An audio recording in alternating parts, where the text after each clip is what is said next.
ഓം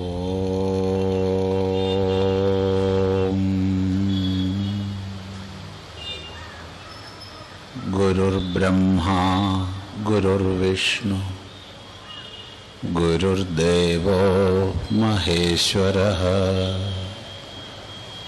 ഗുരു സാക്ഷാത് പരം ബ്രഹ്മ തസ്മൈ ശ്രീ ഗുരവേ നമഃ.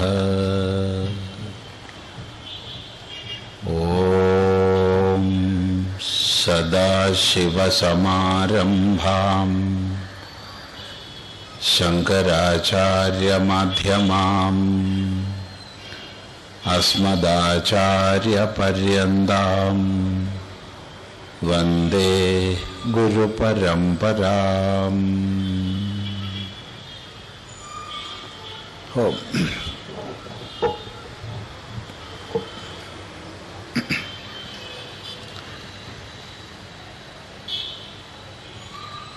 ശ്രീമദ് ഭഗവത്ഗീത സമസ്ത വേദാർത്ഥസാര സംഗ്രഹഭൂതമാണ്. സനാതനധർമ്മമൂലമായ വേദത്തിൻ്റെ മൊത്തം സാരം വീണ്ടും സംഗ്രഹിച്ചാൽ എന്തോ അതാണ് ഭഗവത്ഗീത.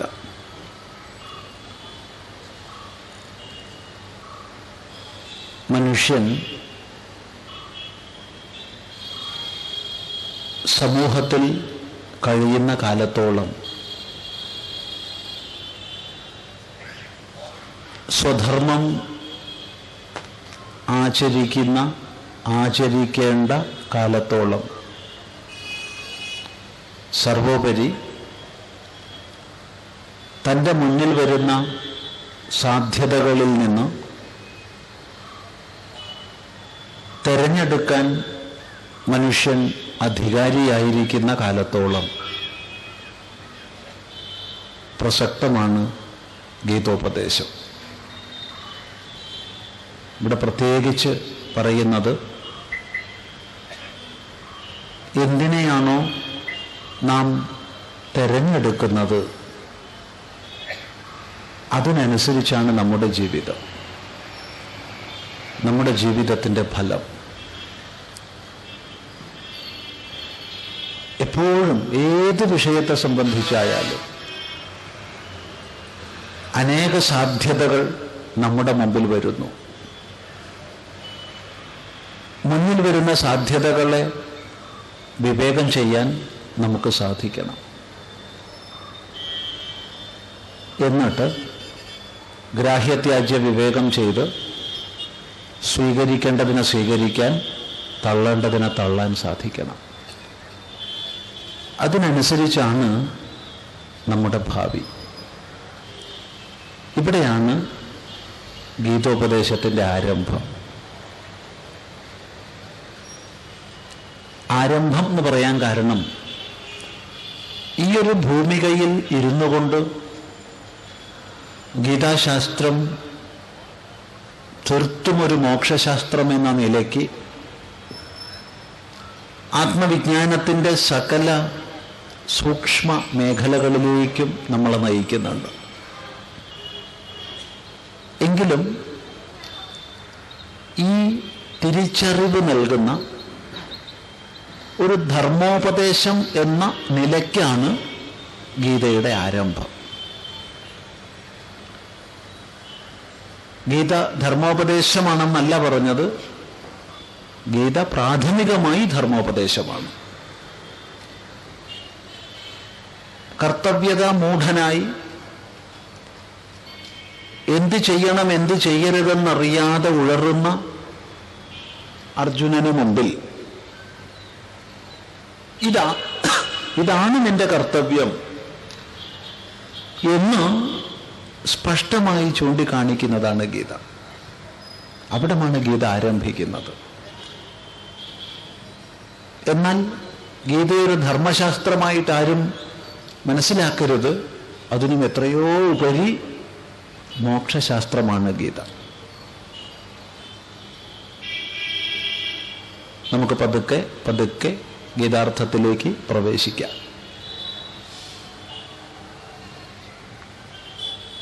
ഇന്നലെ നമ്മൾ ചിന്തിച്ചു,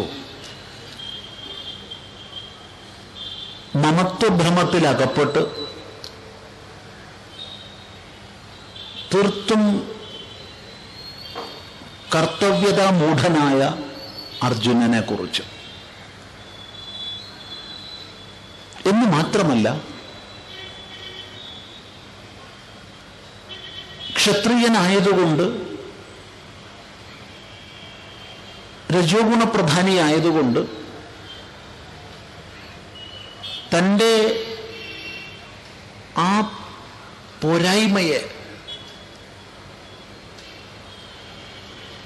ഉദാത്തമായ മുഖംമൂടി അണിയിച്ചുകൊണ്ട് അർജുനൻ അവതരിപ്പിക്കുന്നു. അവിടെ ത്യാഗത്തിൻ്റെയും അഹിംസയുടെയും സ്നേഹത്തിൻ്റെയും ഒക്കെ മുഖംമൂടികൾ സന്ദർഭം പോലെ അർജുനൻ അണിയുന്നുണ്ട്. അവയെ മുഴുവൻ പിച്ച് ചീന്തുകയാണ് ഭഗവാൻ ചെയ്യുന്നത്. കുതസ്ത്വ കശ്മലമിതം എന്ന് ഇന്നലെ നമ്മൾ ചിന്തിച്ച 2 ശ്ലോക ശരങ്ങളിലൂടെ അർജുനന്റെ മുഖംമൂടികളെ മുഴുവൻ പിച്ച് ചീന്തി എറിയുന്നു ഭഗവാൻ. ധർമാചരണത്തിൽ നിന്ന് പിന്തിരിയുന്നതിന്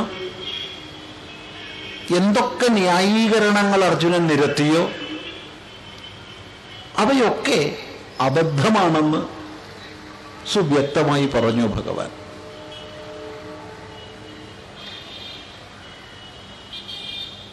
ഈ സന്ദർഭത്തിൽ തൻ്റെ ധാരണകൾ തെറ്റെന്ന് തിരിച്ചറിഞ്ഞ അർജുനൻ,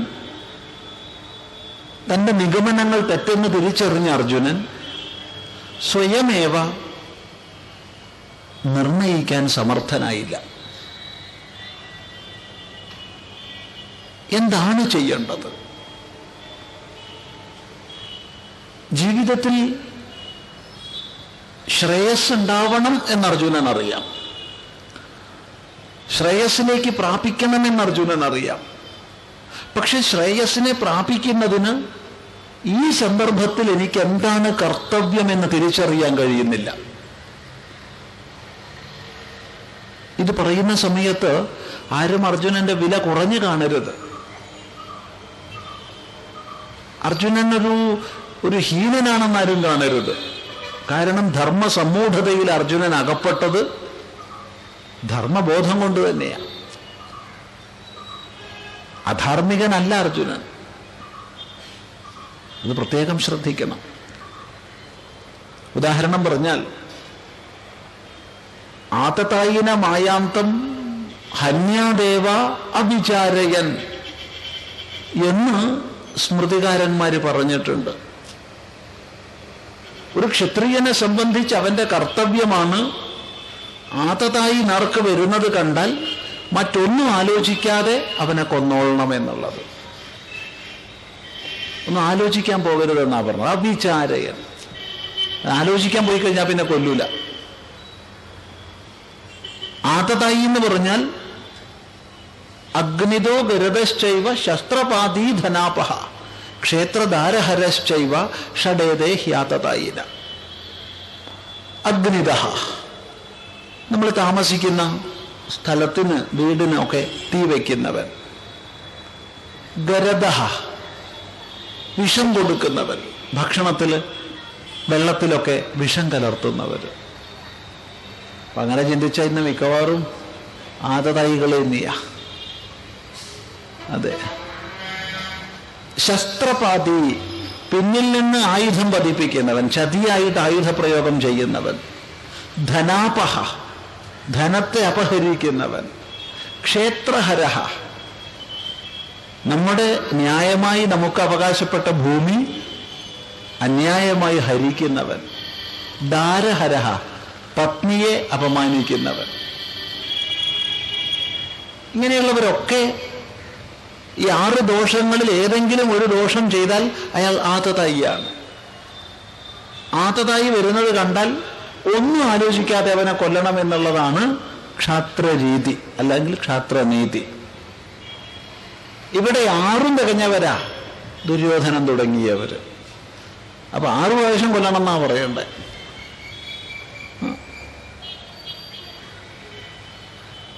അപ്പൊ അർജുനൻ ഒരു തരത്തിലും ഒരു സന്ദേഹത്തിന്റെ ആവശ്യമില്ല, യുദ്ധം ചെയ്യണം. എന്നാൽ അതേ സമയത്ത് ധർമ്മശാസ്ത്രകാരന്മാര് മറ്റൊന്നുകൂടി പറഞ്ഞിട്ടുണ്ട്, സ ഏവ പാപിഷ്ഠതമോ യ കുര്യാത് കുലനാശനം. സ ഏവ പാപിഷ്ഠതമോ യ കുര്യാത് കുലനാശനം. ആരാണ് കുലത്തെ നശിപ്പിക്കുന്നത് അവനാണ് മഹാപാപികളിൽ വെച്ച് മഹാപാപി. പാപിഷ്ഠതമഃ, പാപിഷ്ഠൻ എന്ന് പറഞ്ഞാൽ തന്നെ മഹാപാപി എന്നർത്ഥം. പാപികളിൽ വെച്ച് വലിയ പാപിയാണ് പാപിഷ്ഠൻ. അതിൻ്റെ കൂടെ തമഃ പ്രത്യേകം കൂടി ചേർത്ത് കഴിഞ്ഞാൽ പിന്നെ പറയേണ്ടതില്ല. മഹാപാപികളിൽ വെച്ച് മഹാപാപി. ആരാ? കുലത്തെ നശിപ്പിക്കുന്നവൻ. അങ്ങനെ വരുമ്പോൾ താൻ കുലത്തെ നശിപ്പിക്കാൻ പാടുണ്ടോ? ഒരു ഭാഗത്ത്. മറ്റൊരു ഭാഗത്ത് ഇത് ആദതായികളാണ്, കൊന്നേ മതിയാവും. ഇങ്ങനെ ധർമ്മശാസ്ത്രങ്ങൾ വിരുദ്ധങ്ങളായി വന്നപ്പോൾ സ്വാഭാവികമാണ് ധർമ്മസമ്മൂഢത. നമ്മുടെ ഒക്കെ ജീവിതത്തിൽ ഇത്തരം ധർമ്മസമ്മൂഢതകൾ വരും. ഇവിടെ പ്രത്യേകം ശ്രദ്ധിക്കണം, ഭഗവത്ഗീതയുടെ ഉപദേശം നമ്മിലേക്ക് പ്രവേശിക്കണമെങ്കിൽ അർജുനന്റെ സ്ഥാനത്ത് നമ്മെ പ്രതിഷ്ഠിച്ച് ചിന്തിക്കണം. അർജുനന്റെ പ്രശ്നങ്ങൾ നമ്മുടെ പ്രശ്നങ്ങളാണ്. ഈ രീതിയിൽ വിലയിരുത്തിയാൽ മാത്രമേ ഗീതോപദേശം നമ്മിലേക്ക് പ്രവേശിക്കൂ. അത് ശ്രദ്ധിക്കുക. അപ്പൊ അങ്ങനെ വരുമ്പോൾ ഇത്തരം ധർമ്മസമ്മൂഢതകൾ നമുക്കൊക്കെയും വരും. ആ സന്ദർഭത്തിൽ എന്തേ നമ്മൾ ചെയ്യേണ്ടത്? സ്വയം നിഗമനത്തിലെത്തുകയല്ല, പിന്നെ അവിടെയാണ് ഗുരുവെ പ്രാപിക്കേണ്ടുന്ന അനിവാര്യത.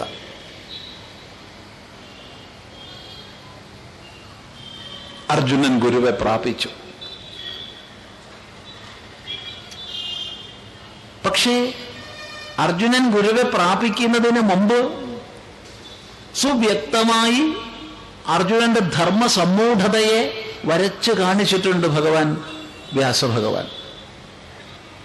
ന ചൈതദ്വിദ്മ കതരണ്ണോ ഗരീയോ യദ്വാ ജയേമ യദിവാ നോ ജയേയുഃ യാനേവ ഹത്വാ ന ജിജീവിഷാമഃ തേവ സ്ഥിതാ പ്രമുഖേ ധാർത്തരാഷ്ട്രാഃ.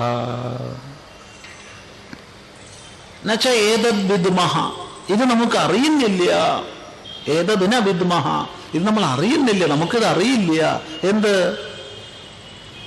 യദ്വാ ജയേമ യദിവാ നോ ജയേയുഃ കതരത് നഹ ഗരീയഃ ഇതി. കതരത്ത് രണ്ടിലൊന്ന്. ഏത് രണ്ടിലൊന്നാണ്? നഹ നമ്മൾക്ക്, ഗരീയഃ ശ്രേഷ്ഠമായത്, ശ്രേയസ്കരമായത് എന്ന് നമ്മൾ അറിയുന്നില്ല. യദ്വാ ജയേമ ജയിക്കുന്നതാണോ നല്ലത്? യദിവാ അതല്ല, ജയേയുഃ ജയിക്കപ്പെടുന്നതാണോ നല്ലത്? അവര് നമ്മളെ ജയിക്കുന്നതാണോ നമുക്ക് നല്ലത്, അല്ല നമ്മൾ അവരെ ജയിക്കുന്നതാണോ നമുക്ക് നല്ലത് എന്ന് നമുക്ക് അറിയില്ല. ഇവിടെ സുവ്യക്തമായി ധർമ്മസമ്മൂഢത വരച്ചു കാണിച്ചു. ഈ സമ്മൂഢതയുടെ കാരണം മനസ്സിലാക്കിക്കൊള്ളണം. ധർമ്മശാസ്ത്രം വിരുദ്ധമായി വന്നു. ഒരു ഭാഗത്ത് ആദതായിയെ വധിക്കാൻ ശാസ്ത്രം പറഞ്ഞു, മറ്റൊരു ഭാഗത്ത് കുലനാശനം മഹാപാപകരമായും പറഞ്ഞു. ഇവിടെ ആദതായികൾ കുലത്തിൽപ്പെട്ടവരാണ്.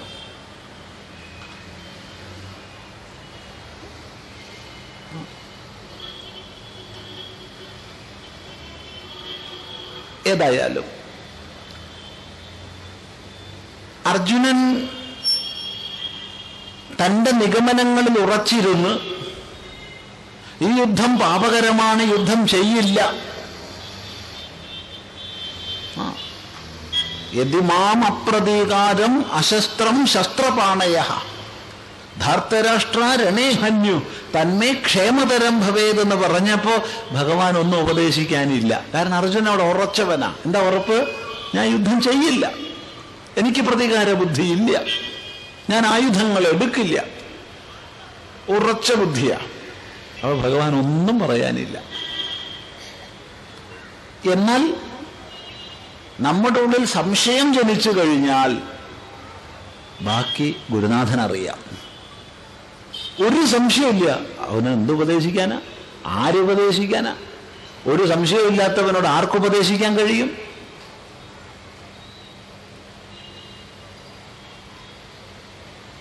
അവിടെ നേരത്തെ സൂചിപ്പിച്ച കുതസ്ത്വ കശ്മലമിതം എന്ന് തുടങ്ങുന്ന 2 ശ്ലോകങ്ങളിലൂടെ ഉപദേശിക്കപ്പെട്ട ആശയം കേട്ട അർജുനൻ സംശയമുള്ളവനായി തീർന്നു. എനിക്കറിയില്ല എന്നൊരവസ്ഥയിലെത്തി. മതി, ഇവൻ ഏറ്റവും ഉയർന്ന അവസ്ഥയാണ്. എനിക്കറിയില്ല എന്നൊരു തിരിച്ചറിവ് വന്നു കഴിഞ്ഞാൽ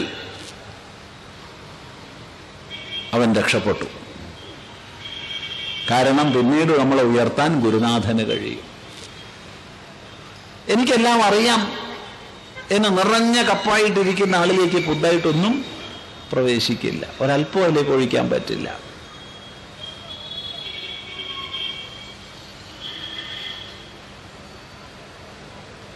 ഇവിടെ ക്രമികമായ അർജുനനിൽ പരിവർത്തനം വരുന്നു. അർജുനനുള്ളിലെ ശിഷ്യൻ ഉണർന്നു വരുന്നു.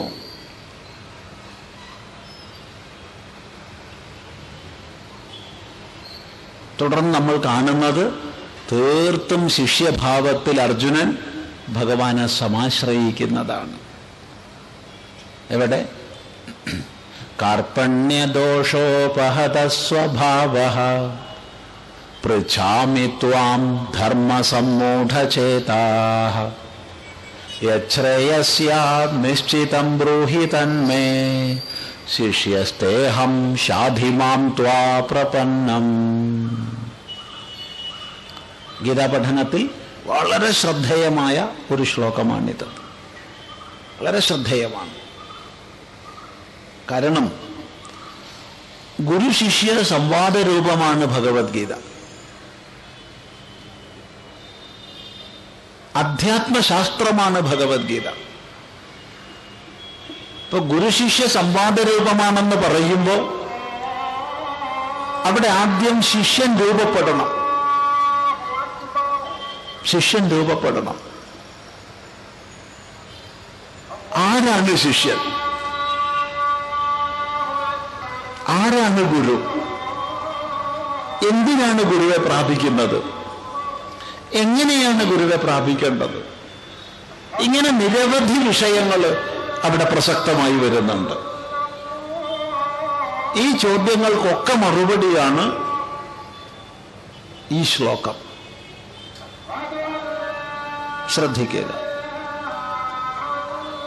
അതുപോലെ അധ്യാത്മശാസ്ത്രത്തിൽ ഏറ്റവും പ്രധാനപ്പെട്ട ഘട്ടം ഒരു മനുഷ്യന്റെ ശിഷ്യപദപ്രാപ്തിയാണ്. ഈ ശിഷ്യപദപ്രാപ്തിയാണ് ഇവിടെ എടുത്തു കാണിക്കപ്പെടുന്നത്. അതുകൊണ്ട് ശ്രദ്ധിക്കുക. ഈ ശ്ലോകം കാർപ്പണ്യദോഷോപഹത സ്വഭാവഃ പൃച്ഛാമി ത്വാം ധർമ്മസമ്മൂഢചേതാഃ യശ്രേയസ്യാ നിശ്ചിതം ബ്രൂഹി തന്മേ ശിഷ്യസ്തേഹം ശാധിമാം ത്വാ പ്രപന്നം. കാർപ്പണ്യദോഷോപഹത സ്വഭാവഃ. കാർപ്പണ്യദോഷോപഹത സ്വഭാവഃ. കാർപ്പണ്യദോഷത്താൽ ഉപഹതമായ സ്വഭാവത്തോടുകൂടിയവൻ.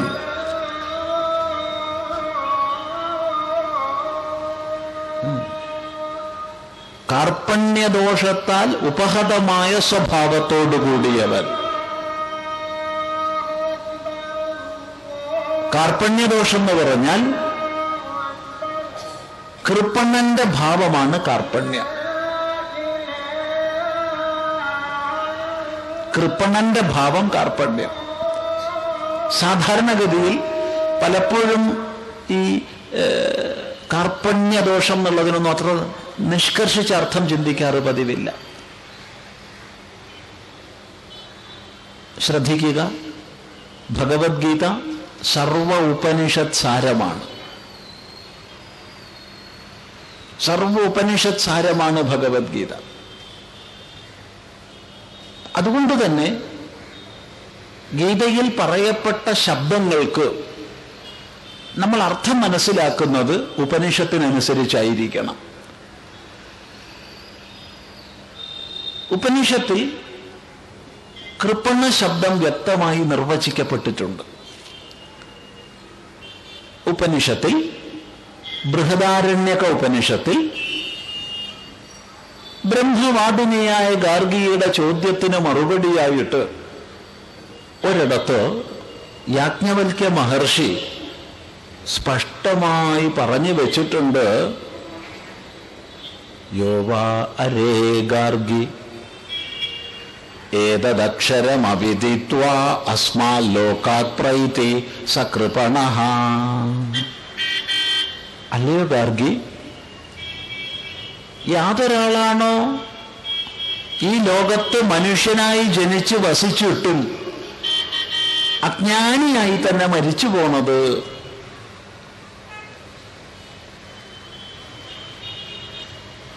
ഏതദക്ഷരമവിദിത്വാ, ഈ നാശരഹിതമായതിനെ അറിയാതെ, ഒരിക്കലും നശിക്കാത്ത സത്യത്തെ അറിയാതെ, അസ്മാൻ ലോകാത് പ്രൈതി, ഈ ലോകത്തിൽ നിന്ന്, ഈ മനുഷ്യലോകത്തിൽ നിന്ന് പ്രൈതി മരിച്ചു പോകുന്നത്, സകൃപണഃ, അവൻ കൃപണനാണ്. ഇപ്പൊ കൃപണൻ എന്ന് പറഞ്ഞാൽ അജ്ഞാനി. അജ്ഞാനി. കാർപ്പണ്യം എന്നാൽ അജ്ഞാനം. കൃപണന്റെ ഭാവമാണ് കാർപ്പണ്യം. ഇപ്പൊ കാർപ്പണ്യം അജ്ഞാനം, കാർപ്പണ്യദോഷം അജ്ഞാനദോഷം, അജ്ഞാനമാകുന്ന സ്വരൂപബോധമില്ലാത്ത ദോഷം.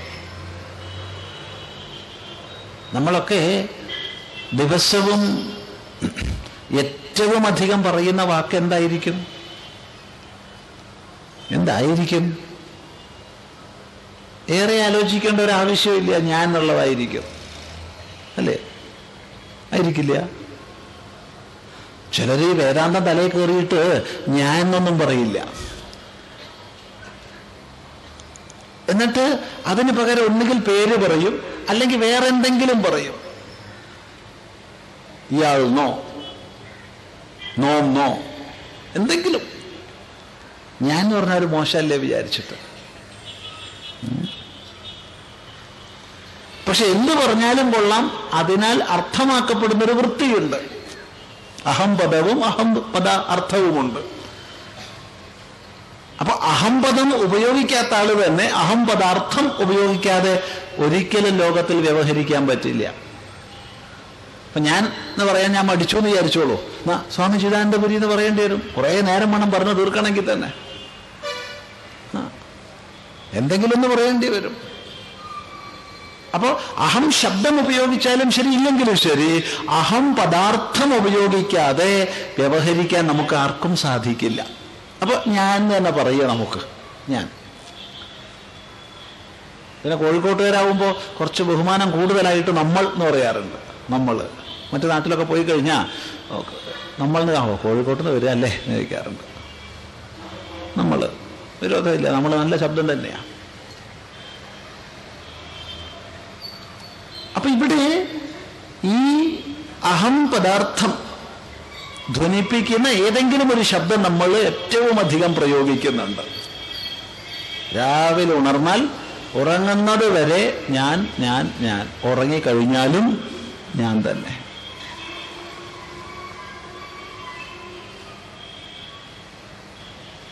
എന്താ ഞാൻ? ആരാണ് ഞാൻ? അത് ചോദിച്ചു കഴിഞ്ഞാൽ അത് തിരിച്ചറിവില്ല. അപ്പൊ ഞാൻ എന്ന ദിവസവും രാവിലെ മുതൽ രാത്രി വരെ ഏറ്റവും അധികം പ്രാവശ്യം പറയുന്ന ആൾക്കും ആരാണ് ഞാൻ എന്നുള്ളത് അറിയുന്നില്ല. കാരണം എൻ്റെ എന്ന് പറയപ്പെടുന്ന ശരീരം, ഇന്ദ്രിയങ്ങൾ, മനസ്സ്, ബുദ്ധി, ഇതൊക്കെ എൻ്റെ എന്ന് പറയപ്പെടുന്നതാ. എൻ്റെ എന്ന് പറയപ്പെടുന്നതിനൊക്കെ ഒരു ഉടമസ്ഥൻ ഞാൻ വേണം. എൻ്റെ എന്ന് പറയപ്പെടുന്നത് എന്തോ അതൊരിക്കലും ഞാനല്ല. ഇതേത് കൊച്ചുകുട്ടിക്കും അറിയാം. അതെ, ഈ ഒളിച്ചു കളിക്കാൻ നേരത്ത് കുട്ടികൾ തമ്മിൽ അഭിപ്രായ വ്യത്യാസം ഉണ്ടാവാറുണ്ട് എണ്ണുന്ന വിഷയത്തിൽ. ഇപ്പോൾ ഒളിച്ചു കളിയൊന്നും ഇല്ല തന്നെ. എന്താ ചെയ്യാം, വലിയ സങ്കടമാണ്. കുട്ടികൾക്ക് കളിക്കാനുള്ള അവസരം തന്നെ ഇല്ല. കളിയില്ല മക്കൾക്ക്. ഏറ്റവും വലിയൊരു സങ്കടമാണ്, കളികളില്ലാതായി പോകുന്നു. ഇരിക്കട്ടെ, ഒളിച്ച് കളിച്ചിരുന്ന നമുക്കറിയാം, എപ്പോഴും എപ്പോഴും ഒളിക്കാൻ നമുക്ക് വലിയ ഇഷ്ടമാണ്. ജീവിതത്തിൻ്റെ വ്യത്യസ്ത മേഖലകളിൽ ഒളിക്കാൻ നമുക്ക് ഇഷ്ടമാണ്. ജീവിത യാഥാർത്ഥ്യങ്ങളിൽ നിന്ന് ഒളിക്കാൻ നമുക്ക് ഇഷ്ടമാണ്. പക്ഷെ ഒളിഞ്ഞു കിടക്കുന്നതിനെ കണ്ടെത്താൻ നമുക്ക് അത്രയ്ക്ക് ഇഷ്ടം ഇല്ല. വാസ്തവത്തിൽ ഈ ഒളിച്ചുകളി എന്തിനാ? ഒളിഞ്ഞു കിടക്കുന്നതിനെ കണ്ടെത്താനുള്ള ആ ഒരു അന്വേഷണ ത്വര, അന്വേഷിച്ചു കണ്ടെത്താനുള്ളൊരു മനോഭാവം അത് വളർത്താനാണ്. അത് നമുക്ക് ഇഷ്ടമല്ല, ഒളിക്കാനാണ് ഇഷ്ടം. അപ്പോൾ ഒളിക്കുന്നതിനെ ചൊല്ലി, എണ്ണുന്നതിനെ ചൊല്ലി തർക്കങ്ങൾ വരും കുട്ടികൾക്കിടയ്ക്ക്. അപ്പോഴാണ് ഈ തർക്കമുള്ളതിൽ ഒരു കുട്ടി പറയും മറ്റേ കുട്ടിയോട്, നീ എന്നെ ഒന്ന് തൊടൂ. അപ്പം ഇവൻ തൊടും. നീ എൻ്റെ കൈയല്ലേ തൊട്ടത്, നീ എന്നെ തൊടൂ. നീ എൻ്റെ തലയല്ലേ തൊട്ടത്, നീ എന്നെ തൊടൂ. നീ എൻ്റെ മുഖമല്ലേ തൊട്ടത്, നീ എന്നെ തൊടൂ. നീ എൻ്റെ വയറല്ലേ തൊട്ടത്, എന്നെ തൊടൂ. ഇങ്ങനെ രണ്ടാമൻ ഏതേത് ശരീരാംഗത്തെ സ്പർശിച്ചാലും ഇതൊന്നും ഞാനല്ല, നീ എന്നെ തൊടൂ, എന്നെ തൊടൂ എന്ന് പറഞ്ഞ് ഒന്നാമൻ ആവർത്തിക്കുകയും അവസാനം രണ്ടാമൻ പരാജയപ്പെട്ടു എന്ന് പറഞ്ഞാൽ എന്നാ ശരി, എന്നാ എണ്ണിക്കോളൂ എന്ന് പറയുകയും ചെയ്യുന്നൊരു രീതി ഉണ്ടായിരുന്നു. ഈ കൂട്ടത്തിൽ തന്നെ പലരും ഇത് കളിച്ചിട്ടുണ്ടാവും ചെറുപ്പത്തിൽ. തീർത്തും ബാലിശമെന്ന് തോന്നിയേക്കാവുന്ന കൊച്ചു കുട്ടികളുടെ കളിയിൽ പോലും നേതി നേത്യാത്മാ, ഇതല്ല ആത്മാ, ഇതല്ല ആത്മാ എന്നുള്ള വേദാന്തത്തിന്റെ അതാ ഭാരതം. നേതി നേതി തസ്മാത് ന പരഃ അസ്തി. ഇതല്ല ഇതല്ല എന്നുള്ളതിനേക്കാൾ വലിയൊരു ഉപദേശമില്ല എന്ന് ശ്രുതി പറയുന്നു. കൊച്ചു കുട്ടികളുടെ ബാലിശമെന്ന് തോന്നിയേക്കാവുന്ന കളിയിൽ പോലും നേതി നേതി എന്നുള്ള വേദാന്ത വാക്യാർത്ഥമാണ് ഇവിടെ കാണുന്നത്. ഇതാണ് ഭാരതം, അതാണ് ഭാരതം. ശ്രദ്ധിക്കുക.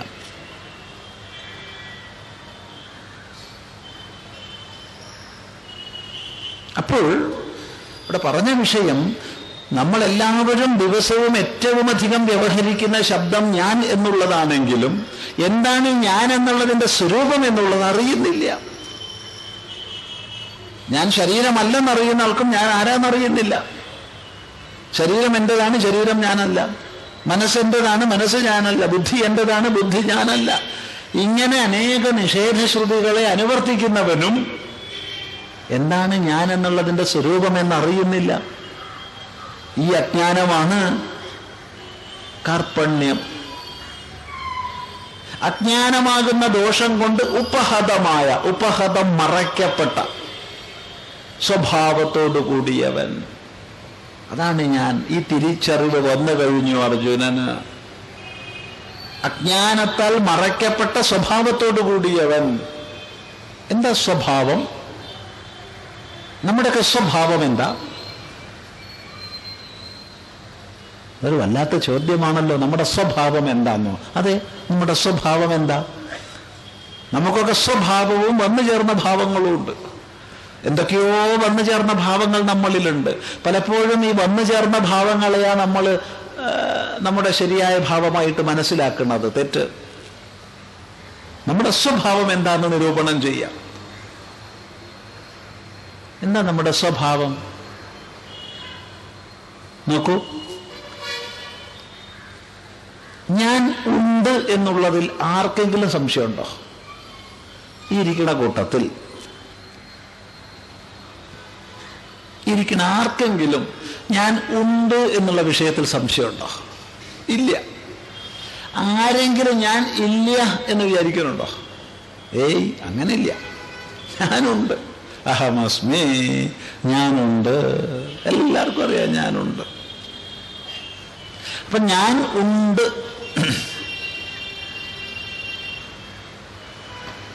ഞാൻ ഉണ്ടെന്നറിയുന്നവനറിയാം ഞാൻ ഈ ശരീരമല്ല, ഇതെൻ്റെതാണ്. ഞാൻ ഇന്ദ്രിയങ്ങളല്ല, അവ എൻ്റെതാണ്. ഞാൻ മനസ്സല്ല, അതെൻ്റെതാണ്. ഞാൻ ബുദ്ധിയല്ല, അവൾ എൻ്റെതാണ്. അറിയാം. ഇതൊന്നും എൻ്റെതല്ലെന്ന് അറിയുന്നവനും ഞാൻ ഉണ്ടെന്നറിയാം. ഞാൻ ഉണ്ടെന്നുള്ളതിൽ ആർക്കും സംശയമില്ല.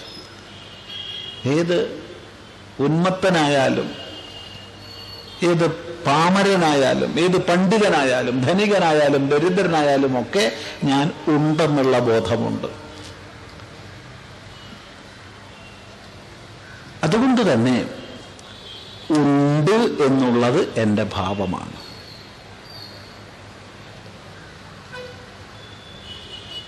ഇത് മാത്രമാണോ എൻ്റെ ഭാവം? അതെ, ഉണ്ട് എന്നുള്ളത് എൻ്റെ ഭാവമാണ്. ആർക്കിതിനെ നിഷേധിക്കാൻ പറ്റും?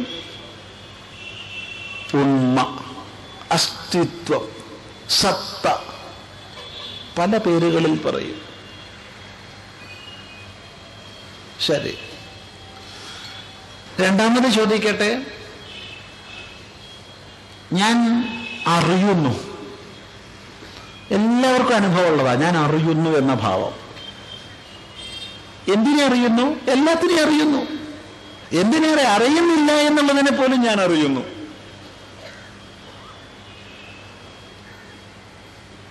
ജാഗ്രത്തിൽ ഞാൻ അറിയുന്നു. ഇപ്പൊ ഉണർന്നിരിക്കുമ്പോ ദാ ഈ പറഞ്ഞത് കേൾക്കുന്നുണ്ട്, കാണുന്നുണ്ട്, രുചിക്കുന്നു, വാസനിക്കുന്നു, സ്പർശിക്കുന്നു. ജാഗ്രതത്തിൽ വിവിധ ഇന്ദ്രിയങ്ങളിലൂടെ അതത് വിഷയങ്ങളെ നമ്മൾ അറിയുന്നു. സ്വപ്നത്തിൽ നമ്മൾ അറിയുന്നു. സുഖവും ദുഃഖവും മാനവും അപമാനവും ശത്രുവും മിത്രവും എല്ലാം സ്വപ്നത്തിലുമുണ്ട്. അവിടെയും അറിയുന്നു. ആരറിയുന്നു? ഞാൻ അറിയുന്നു. സുഷുപ്തിയിലും ഞാൻ അറിയുന്നു. ജാഗ്രത സ്വപ്നവും കഴിഞ്ഞ് സുഷുപ്തിയിലെത്തിയപ്പോ സുഷുപ്തിയിൽ ഞാൻ ആനന്ദത്തെ അറിഞ്ഞു. സുഖമായി ഉറങ്ങി, ആനന്ദമായിരുന്നു. ഇപ്പൊ നമ്മൾക്ക് ഈ മൂന്നവസ്ഥകളേ ഉള്ളൂ. നാലാമതൊരവസ്ഥ ആർക്കും ഇല്ല. മൂന്നവസ്ഥകളിലൂടെയാണ് ജീവൻ കടന്നു പോകുന്നത്. ജാഗ്രത, സ്വപ്നം, സുഷുപ്തി. ഈ ജാഗ്രത, സ്വപ്ന, സുഷുപ്തികളാകുന്ന മൂന്നവസ്ഥകളിലും തന്നെ ഞാൻ അറിയുന്നു എന്നുള്ളത് നിഷേധിക്കാൻ ആർക്കും കഴിയില്ല. ശ്രദ്ധിക്കുക, ഇത് പുറമേന്ന് വന്നു ചേർന്നൊരു ഭാവമല്ല. ഇത് നമ്മുടെ സ്വഭാവമാണ്. എന്താ സ്വാമി വെറുതെ ഞാൻ അറിയുന്നു എന്ന് പറയുന്നു? എനിക്ക് ഒന്നും അറിയില്ല, ഞാൻ അജ്ഞാനിയാണ്. എടേ, നീ അജ്ഞാനിയാണെന്ന് നീ എങ്ങനെ അറിഞ്ഞു? അജ്ഞാനിയാണെന്ന ജ്ഞാനം നിനക്കുണ്ടെങ്കിൽ നീ ജ്ഞാനിയാണോ അജ്ഞാനിയാണോ? ചോദ്യം.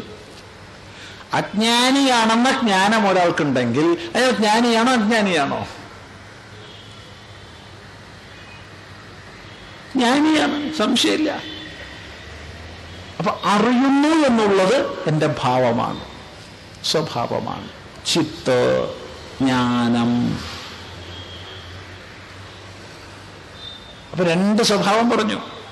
ഒന്ന്, ഉണ്ട് എന്നുള്ളത് എൻ്റെ സ്വഭാവമാണ്. രണ്ട്, അറിയുന്നു എന്നുള്ളത് എൻ്റെ സ്വഭാവമാണ്.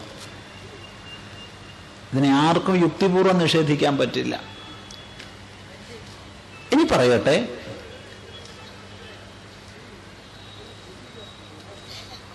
ഞാൻ ഏറ്റവും അധികം സ്നേഹിക്കുന്നത് ആരെയാ? കള്ളം പറയരുതേ. കള്ളം പറയുന്നവർ വേരോടുകൂടെ ഉണങ്ങിപ്പോവും. ലോകത്തിൽ ആരാണോ നുണ പറയുന്നത് അവർ വേരോടുകൂടെ ഉണങ്ങിപ്പോവും. കൊമ്പോ ഇലയൊക്കെ ഉണങ്ങിയാൽ കുഴപ്പമില്ല, രണ്ടാമതും തഴുത്തുണ്ടാവും. പക്ഷെ വേരോടുകൂടെ ഉണങ്ങിപ്പോയാൽ പിന്നെ ഒരിക്കലും തഴുക്കില്ല. ആലോചിച്ചിട്ടേ നുണ പറയാൻ പാടുള്ളൂ. ആലോചിച്ച് സത്യം പറഞ്ഞോളൂ എന്ന് ആരോടും പറയേണ്ട ആവശ്യമില്ല. സത്യം ആലോചിക്കാതെ പറയേണ്ടതാ. ആലോചിച്ചിട്ടേ നുണ പറയാൻ പാടുള്ളൂ. എന്താ ആലോചിക്കേണ്ടത്? നുണ പറഞ്ഞാൽ വേരോടുകൂടെ ഉണങ്ങിപ്പോവും. അതുകൊണ്ട് സത്യമേ പറയാൻ പാടുള്ളൂ. നമുക്ക് ഏറ്റവും സ്നേഹം ആരോടാ? നമ്മളോടാ. അല്ലാണ്ട് ഭാര്യയോടും ഭർത്താവിനോടും ഒന്നുമല്ല, കുട്ടിയോടും അച്ഛനോടും അമ്മയോടും ഒന്നുമല്ല. വെറുതെ എന്തിനാ കള്ളം പറയുന്നത്? നമുക്ക് ഏറ്റവും സ്നേഹം നമ്മളോട് തന്നെയാണ്.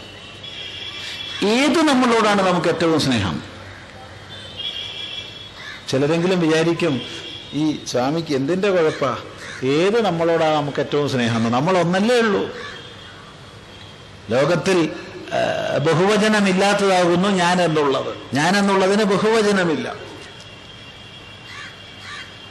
ഞാനും അല്ല നമ്മൾ, ഞാനും നിങ്ങളുമാ നമ്മൾ. ഞാൻ എന്നുള്ളതിന് ബഹുവചനമില്ല. അഹം എന്നുള്ളതിൻ്റെ ബഹുവചനമല്ല വയം എന്നുള്ളത്. സംസ്കൃത വിദ്യാർത്ഥികളോട് പലപ്പോഴും ചോദിച്ചു കഴിഞ്ഞാൽ അഹം എന്നുള്ളതിൻ്റെ ബഹുവചനം എന്താണെന്ന് വെച്ചാൽ പെട്ടെന്നാണ്ട് പറയും വയം എന്ന്. തെറ്റ്. അസ്മത് ശബ്ദത്തിൻ്റെ ബഹുവചനമാണ് വയം എന്നുള്ളത്, അഹം ശബ്ദത്തിൻ്റെ അല്ല. അഹം ശബ്ദത്തിന് ബഹുവചനമില്ല.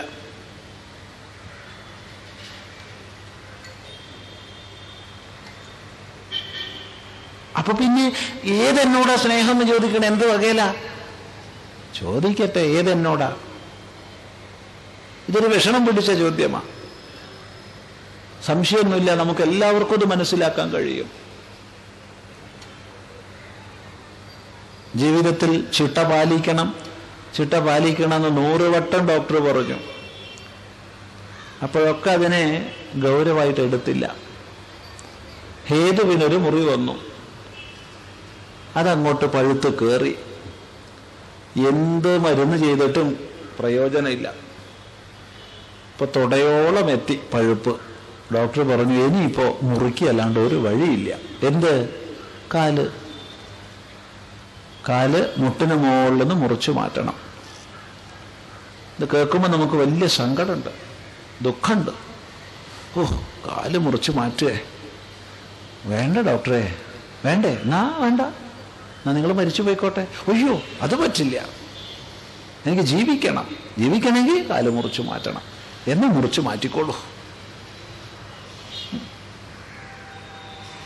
നമ്മൾ സമ്മതിക്കുക മാത്രമല്ല, നമ്മൾ മനുഷ്യരായതുകൊണ്ട് സ്വയം സമാധാനിപ്പിക്കാൻ വേണ്ടി പല ന്യായീകരണങ്ങളും നമ്മൾ ചെയ്യും, പല വ്യാഖ്യാനങ്ങളും നമ്മൾ ചമയ്ക്കും.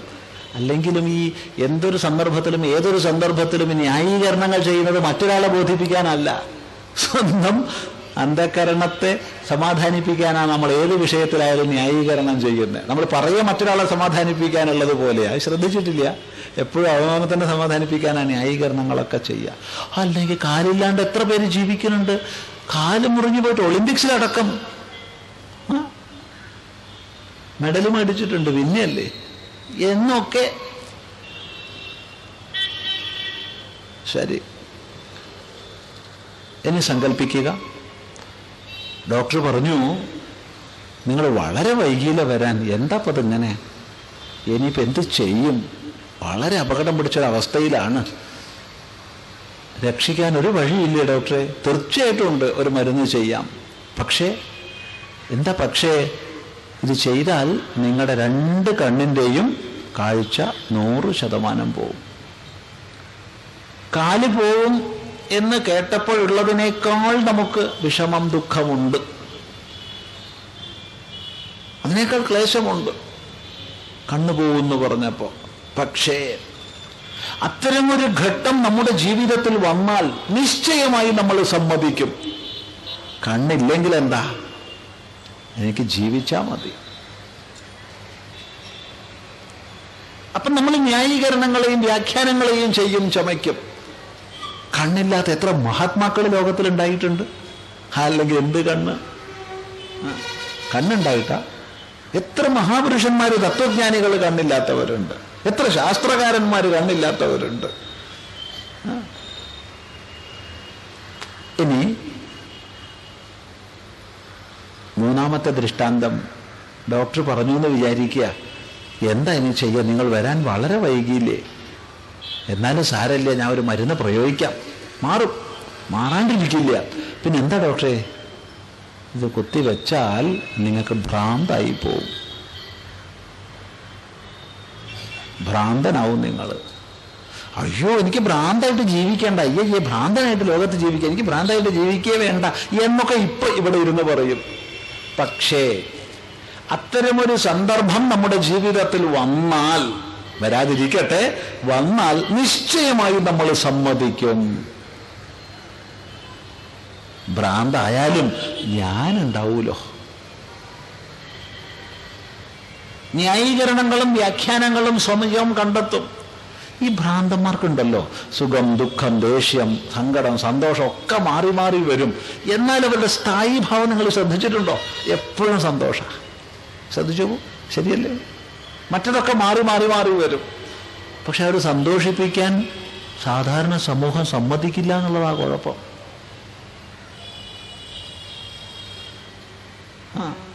അവരുടെ സ്ഥായി ഭാവം സന്തോഷമാണ്. ഇതൊക്കെ നമ്മൾ കണ്ടെത്തും. ഇവിടെ കാല് എന്ന് പറഞ്ഞത് മൊത്തം കർമ്മേന്ദ്രിയങ്ങളുടെ ഉപലക്ഷണമായിട്ടാണ്. കണ്ണെന്ന് പറഞ്ഞത് ജ്ഞാനേന്ദ്രിയങ്ങളുടെ മൊത്തം ഉപലക്ഷണാർത്ഥമായിട്ടാണ്. മനസ്സെന്ന് പറഞ്ഞത് അന്ധക്കരണ വൃത്തികളുടെ മുഴുവൻ ഉപലക്ഷണാർത്ഥമായിട്ടാണ്. താത്പര്യം, ഞാൻ എപ്പോഴും നിലനിൽക്കണം എന്ന് നമ്മൾ ആഗ്രഹിക്കുന്നത് കർമ്മേന്ദ്രിയങ്ങളും ജ്ഞാനേന്ദ്രിയങ്ങളും അന്ധക്കരണ വൃത്തികളും അല്ലാത്ത തന്നെ സംബന്ധിച്ചാണ്. കർമ്മേന്ദ്രിയങ്ങളല്ലാത്ത, ജ്ഞാനേന്ദ്രിയങ്ങളല്ലാത്ത, അന്ധക്കരണമല്ലാത്ത ഞാൻ നിലനിൽക്കണം. അപ്പൊ ഇവയൊന്നുമല്ലാത്ത തന്നോടാണ് തനിക്ക് ഏറ്റവും പ്രേമം. ചിന്തിക്കുക. നമുക്ക് ആനന്ദം തരുന്നതിലല്ലേ പ്രേമം ഉണ്ടാവുള്ളൂ? ആനന്ദം തരാത്തതിൽ ആർക്കെങ്കിലും പ്രേമം ഉണ്ടാവുമോ? എന്നാലോചിച്ച് നോക്കൂ, ഉണ്ടാവില്ല. അപ്പോൾ നമുക്ക് ഏറ്റവും പ്രേമം കർമ്മജ്ഞാനേന്ദ്രിയങ്ങളോ അന്ധക്കരണമോ അല്ലാത്ത തന്നോടാണെങ്കിൽ താൻ ആനന്ദമാണ്. ഏതൊരു വ്യക്തിക്കും അല്പവിചാരം കൊണ്ട് തന്നെ മനസ്സിലാവും ഞാൻ ആനന്ദമാണ്.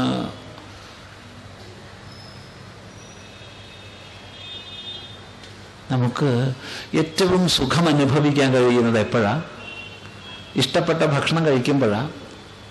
ഇഷ്ടപ്പെട്ട ആളോട് ചേരുമ്പോഴാ? ഇഷ്ടപ്പെട്ട സ്ഥലം കാണുമ്പോഴാ? ഇഷ്ടപ്പെട്ടിടത്ത് എത്തുമ്പോഴാ? അല്ല. അവിടെയൊക്കെ സുഖമുണ്ട്, ദുഃഖമുണ്ട്. അവിടെയൊക്കെ സുഖമുണ്ടെങ്കിലും ആ സുഖം ആപേക്ഷികമാണ്, തീർത്തും ആപേക്ഷികമാണ്. ഒരു പരിധി വരെ സുഖം, അത് കഴിഞ്ഞാൽ ദുഃഖം. എന്നാൽ നിരപേക്ഷമായ സുഖം, ആനന്ദം നമുക്കൊക്കെ നിത്യവും അനുഭവിക്കാൻ സാധിക്കുന്നുണ്ട്. നിത്യവും നമ്മൾ നിരപേക്ഷമായ സുഖത്തെ അനുഭവിക്കുന്നുണ്ട്. നമ്മൾ ഒറ്റയ്ക്കാവുമ്പോൾ, വേറെ ആരുമില്ലാത്ത അവസ്ഥയിൽ. തത്ര മാതാ അമാതാ ഭവതി, പിതാ അപിതാ ഭവതി. അവിടെ അമ്മ അമ്മയല്ലാതാകുന്നു, അച്ഛൻ അച്ഛനല്ലാതാകുന്നു എന്ന് യാതൊരു അവസ്ഥയെ സംബന്ധിച്ചാണോ വേദം ആവർത്തിച്ച് പറയുന്നത്, ആ സുഷുപ്തിയിൽ നമ്മൾ ഒറ്റയ്ക്കാവുമ്പോൾ അപ്പോഴാ നമുക്ക് ആനന്ദം. വേറൊരു വസ്തുവെ ആശ്രയിച്ചപ്പോഴും അല്ല ആനന്ദം, വേറെ ഒന്നിനോടും ചേർന്നപ്പോഴല്ല ആനന്ദം. അപ്പോഴൊക്കെ സുഖമാണ്, ദുഃഖമാണ്. ആനന്ദം ഞാൻ ഒറ്റയ്ക്കായപ്പോഴാ. ഇതെല്ലാവർക്കും അനുഭവമുള്ളതായി ഇവിടെ ഇരിക്കണ കൂട്ടത്തിൽ. ഇവിടെ ധനികനോ ദരിദ്രനോ വ്യത്യാസമില്ല. ഇവിടെ ജീവിക്കുന്ന പ്രദേശത്തിനനുസരിച്ച് വ്യത്യാസമില്ല. ലിംഗത്തിനോ ഭാഷയ്ക്കോ ഒന്നിനും അനുസരിച്ച് വ്യത്യാസമില്ല. എല്ലാവരും സുഷുപ്തിയിൽ ആനന്ദത്തെ അനുഭവിക്കുന്നു. ആനന്ദഭുക്ക്, ആനന്ദത്തെ ഭുജിക്കുന്നു. അപ്പൊ ഞാൻ ആരാ? എന്താ എൻ്റെ സ്വരൂപം? സംശയമില്ല, ഞാൻ ഉണ്മയാണ്, ഞാൻ ജ്ഞാനമാണ്, ഞാൻ ആനന്ദമാണ്. സത്താണ്, ചിത്താണ്, ആനന്ദമാണ്. ഇത് വിവേകം ചെയ്തപ്പോൾ നമുക്കൊക്കെ മനസ്സിലാവും. ശരിയാ. ഇവിടുന്ന് അങ്ങോട്ട് വല്ല നാട് ഇറങ്ങി നോക്കട്ടെ. ഇവിടുന്ന് എന്തിനാ ഇറങ്ങണത്? ഒന്ന് അത്യാവശ്യത്തിനൊന്ന് മൂത്രമൊഴിക്കാൻ കലശലായി തോന്നി, ഇവിടുന്ന് എഴുന്നേറ്റ് പോയി ഒക്കെ ഒന്ന് പ്രയോഗം കഴിച്ച് തിരിച്ചു വന്നു. അപ്പൊ കസേരയിൽ വേറൊരാൾ ഇരിക്കുന്നുണ്ടെന്ന് കാണുമ്പം തന്നെ ഇല്ലേ, വേറൊന്നും വേണ്ട. നമുക്ക് ആർക്കും സ്വന്തമായൊരു സീറ്റില്ല, അത് ഓർമ്മിച്ചാൽ നല്ലത്. ആർക്കാ സ്വന്തമായ സീറ്റുള്ള? ആർക്കും സ്വന്തമായ സീറ്റില്ല. നമ്മളിപ്പോൾ ഈ സീറ്റിൽ ഇരിക്കുന്നുണ്ട്, ഇത്രയേ ഉള്ളൂ. ഇപ്പോൾ ഈ സാധനത്തിൽ ഇരിക്കുന്നുണ്ട്. പക്ഷെ ഇതിന് അവകാശികൾ നിരവധിയാണ്. അനുക്ഷണം മാറുന്നതാണ്, പ്രതിക്ഷണം മാറുന്നതാണ്.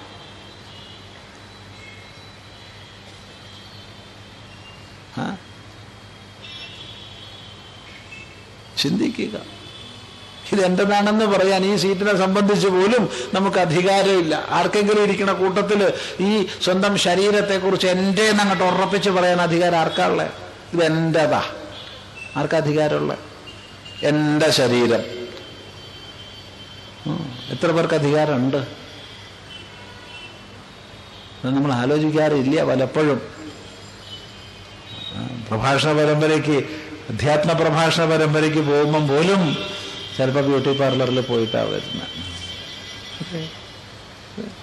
മണിക്കൂറുകൾ നമ്മൾ ചെലവാക്കുന്നുണ്ട് ഇതിനു വേണ്ടിയിട്ട്.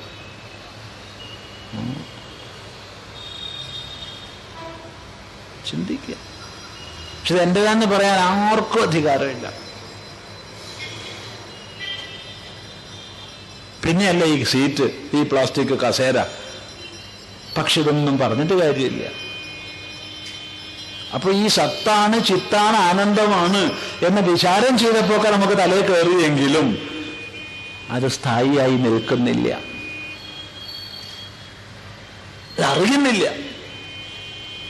ആനന്ദമാണെന്നറിയാതെ സുഖം തേടി അലയുകയാണ് നമ്മൾ. പലതിൻ്റെ പിന്നാലെ.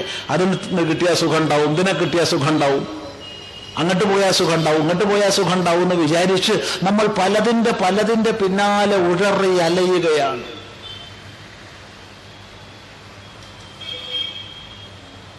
നല്ലതെന്ന് പറയുന്നതിൻ്റെ പിന്നാലെ, ചീത്ത എന്ന് പറയുന്നതിൻ്റെ പിന്നാലെ ഒക്കെ നമ്മൾ പോവുകയാണ് സുഖം തേടിയിട്ട്.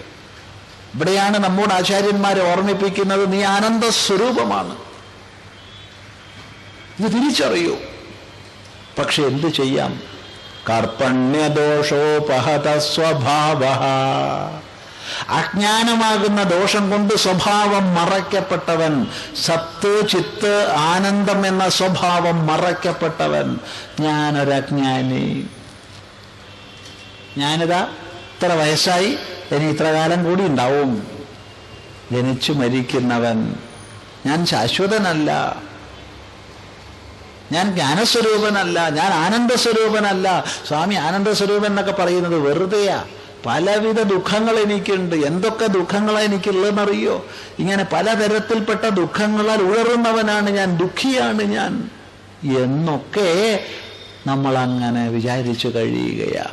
അതിനെ സൂചിപ്പിക്കാനാ പറഞ്ഞത് കാർപ്പണ്യദോഷോപഹത സ്വഭാവ. അജ്ഞാനമാകുന്ന ദോഷം കൊണ്ട് മറയ്ക്കപ്പെട്ട സ്വഭാവത്തോടു കൂടിയവൻ. അതുകൊണ്ടാ ഞാൻ സത്താണ്, ചിത്താണ്, ആനന്ദമാണെന്ന് അറിയാത്തത്. ഞാൻ ആനന്ദമാണെന്ന് അറിയുന്നില്ല. എന്നിട്ട് ആനന്ദസ്വരൂപനായ ഞാൻ വേറെ പലതിനെ ആനന്ദം ധരിച്ചിരിക്കുക.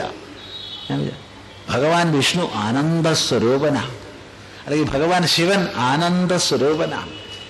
എടാ, നിനക്ക് ശിവനെ വലിയ പരിചയമുണ്ടോ? ശിവൻ ആനന്ദസ്വരൂപനാന്ന് പറയണമെങ്കിൽ നീ ശിവനെ പരിചയപ്പെടുകയും ശിവൻ ആനന്ദമാണെന്ന് അറിയുകയും ചെയ്തിട്ടുണ്ടെങ്കിൽ റൈറ്റ്, ശിവൻ ആനന്ദനാന്ന് പറയാം, അല്ലെങ്കിൽ വിഷ്ണു ആനന്ദനാന്ന് പറയാം. നിനക്കറിയുന്നത് ആനന്ദമാണെന്ന് മനസ്സിലാക്കുക. നിനക്ക് ആദ്യം അറിയുന്നത് ആരെയാ? നിന്നെയാ. നീ ആനന്ദമാണെന്ന് മനസ്സിലാക്കുക. അറിയാത്തത് ആനന്ദം എന്ന് വിളിക്കണ പോയിട്ട്. ഭഗവാൻ സർവജ്ഞനാണ് സ്വാമി, സർവശക്തിമാനാണ്. എടാ, നിനക്ക് അറിയാത്ത ആളെ സർവജ്ഞൻ സർവശക്തിമാനെ വിളിക്കുന്നതിന് പകരം നീ നിന്നെ ആദ്യം എന്താന്ന് മനസ്സിലാക്കുക.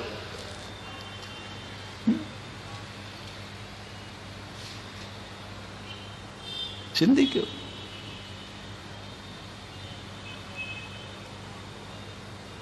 വേദാന്തം ശ്രദ്ധിക്കണേ, വിശ്വാസികൾക്കുള്ളതല്ല, വിദ്യാർത്ഥികൾക്കുള്ളതാണ്. വിശ്വാസികൾക്ക് വേദാന്തത്തിന്റെ ആവശ്യമില്ല. വിശ്വാസിക്ക് എന്തിനാ വേദാന്തം? വിശ്വാസി സംതൃപ്തനാണ് അവന്റെ വിശ്വാസങ്ങളിൽ. ഈശ്വരൻ ഈ ലോകത്തെ മുഴുവൻ ഉണ്ടാക്കിയിരിക്കുന്നു, റൈറ്റ്, വിശ്വസിച്ച് ഒരു പ്രശ്നമില്ല, സംതൃപ്തനാണ്. ഈശ്വരൻ നിന്നെ ഉണ്ടാക്കിയിരിക്കുന്നു, റൈറ്റ്. പുണ്യവും പാപവും ചെയ്യുന്നതിനനുസരിച്ച് സ്വർഗവും നരകവും തരുന്നു, അവൻ എവിടെയോ ഇരിക്കുന്നുണ്ട്, അതൊക്കെ വിശ്വസിച്ചാൽ മതി. വിഷ്ണുവിന് 2 കാലുണ്ട്, 4 കൈയുണ്ട്, 1 തലയുണ്ട്, വിശ്വസിച്ചേക്കാം. ശിവൻ നല്ല വെളുവെളുത്തിട്ടാണ്. അവിടെ ഒരു വിദ്യാഭ്യാസത്തിന്റെ ആവശ്യമില്ല, അതങ്ങ് വിശ്വസിച്ചാൽ മതി.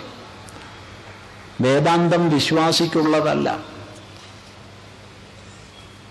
അതുകൊണ്ട് തന്നെ വേദാന്ത ചർച്ചയിൽ അല്ലയോ വിശ്വാസികളെ, അല്ലയോ ഭക്തജനങ്ങളെ എന്നൊന്നും പറയുക പതിവില്ല. അവർക്കൊക്കെ വേറെ പരിപാടികളുണ്ട്, വേറെ പലതുമുണ്ട്. വേദാന്ത ശാസ്ത്രം വിദ്യാർത്ഥിക്കുള്ളതാണ്. വിദ്യാർത്ഥിക്ക് അടിസ്ഥാനപരമായി വേണ്ടത് യുക്തിബോധമാണ്. വിശ്വസിക്കാൻ ഒരു യുക്തിയോ ആവശ്യമില്ല, അത് വിശ്വസിച്ച് വെച്ചാൽ മതി. വിദ്യാർത്ഥിക്ക് അതല്ല, എപ്പോഴും യുക്തിബോധം വേണം. ശ്രദ്ധിക്കുക.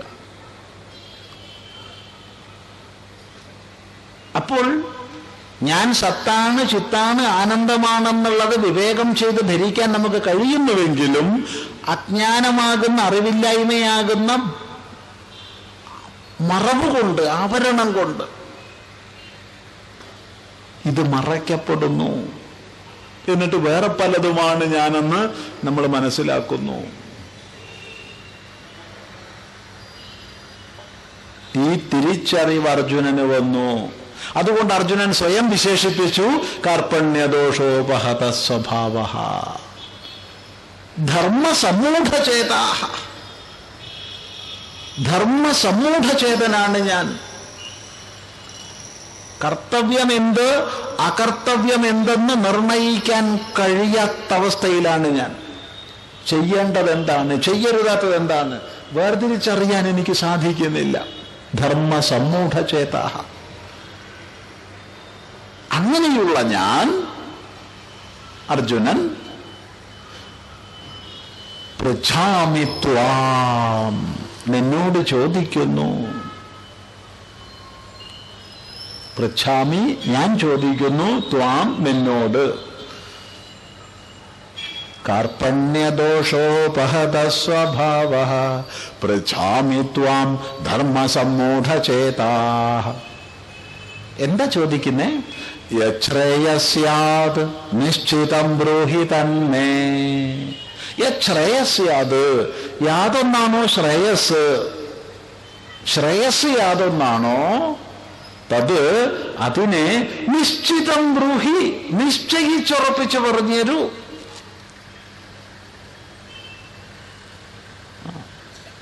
നോക്കൂ, ശങ്കരാചാര്യർ ഇങ്ങനെ പറയുന്നുണ്ട്, രാമാനുജാചാര്യർ ഇങ്ങനെയാ പറയുന്നത്. പിന്നെ മധ്വാചാര്യർ ഇങ്ങനെയാട്ടോ പറയണത് എന്നൊക്കെ പറഞ്ഞു തരാൻ ഏതൊരു പണ്ഡിതനും സാധിക്കും, സ്കോളർക്ക് സാധിക്കും, വിദ്വാന് സാധിക്കും. അതിനല്ല ഗുരുനാഥൻ.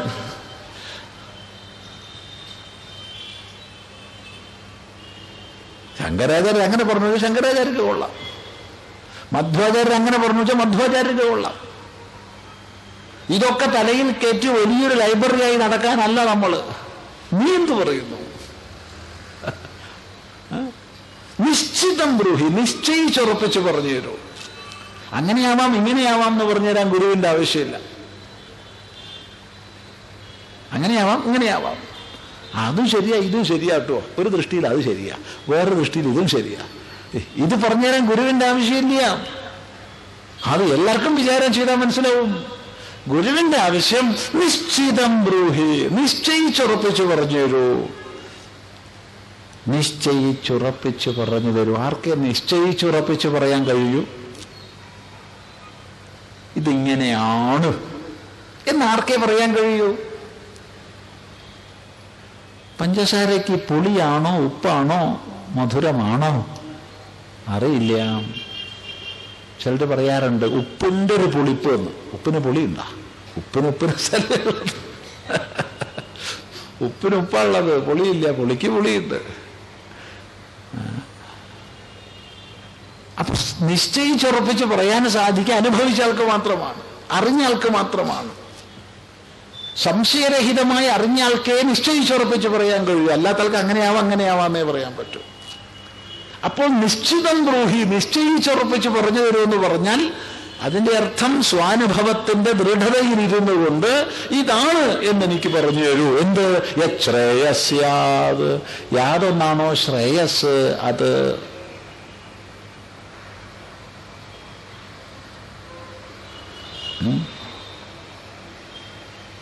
ഇങ്ങനെ ചിന്തിക്കാൻ പോയി കഴിഞ്ഞാൽ 72 ദിവസം വേണ്ടി വരും ഗീത 2-ാം അധ്യായം. സാരല്ല, ഇത്ര എത്തിന്ന് പാരോടും പറയുമൊന്നും വേണ്ടല്ലോ. ശ്രദ്ധിക്കുന്നത് സാരഭൂതമായി ശ്രദ്ധിക്കുക. അപ്പൊ യാതൊന്നാണോ ശ്രേയസ്, നമ്മുടെ ജീവിതത്തിൽ പ്രിയതമങ്ങളായ വിഷയങ്ങളുടെ, താത്കാലിക സുഖഭോഗങ്ങളുടെ ഒക്കെ മാർഗങ്ങളുണ്ട്. ഭോഗം സുഖമൊക്കെ വേണം, വേണ്ടെന്ന് പറഞ്ഞിട്ടില്ല. പക്ഷെ അത് മാത്രം പ്രസക്തമായി കണക്കാക്കുന്നവൻ മനുഷ്യനല്ല, പശുവാണ്.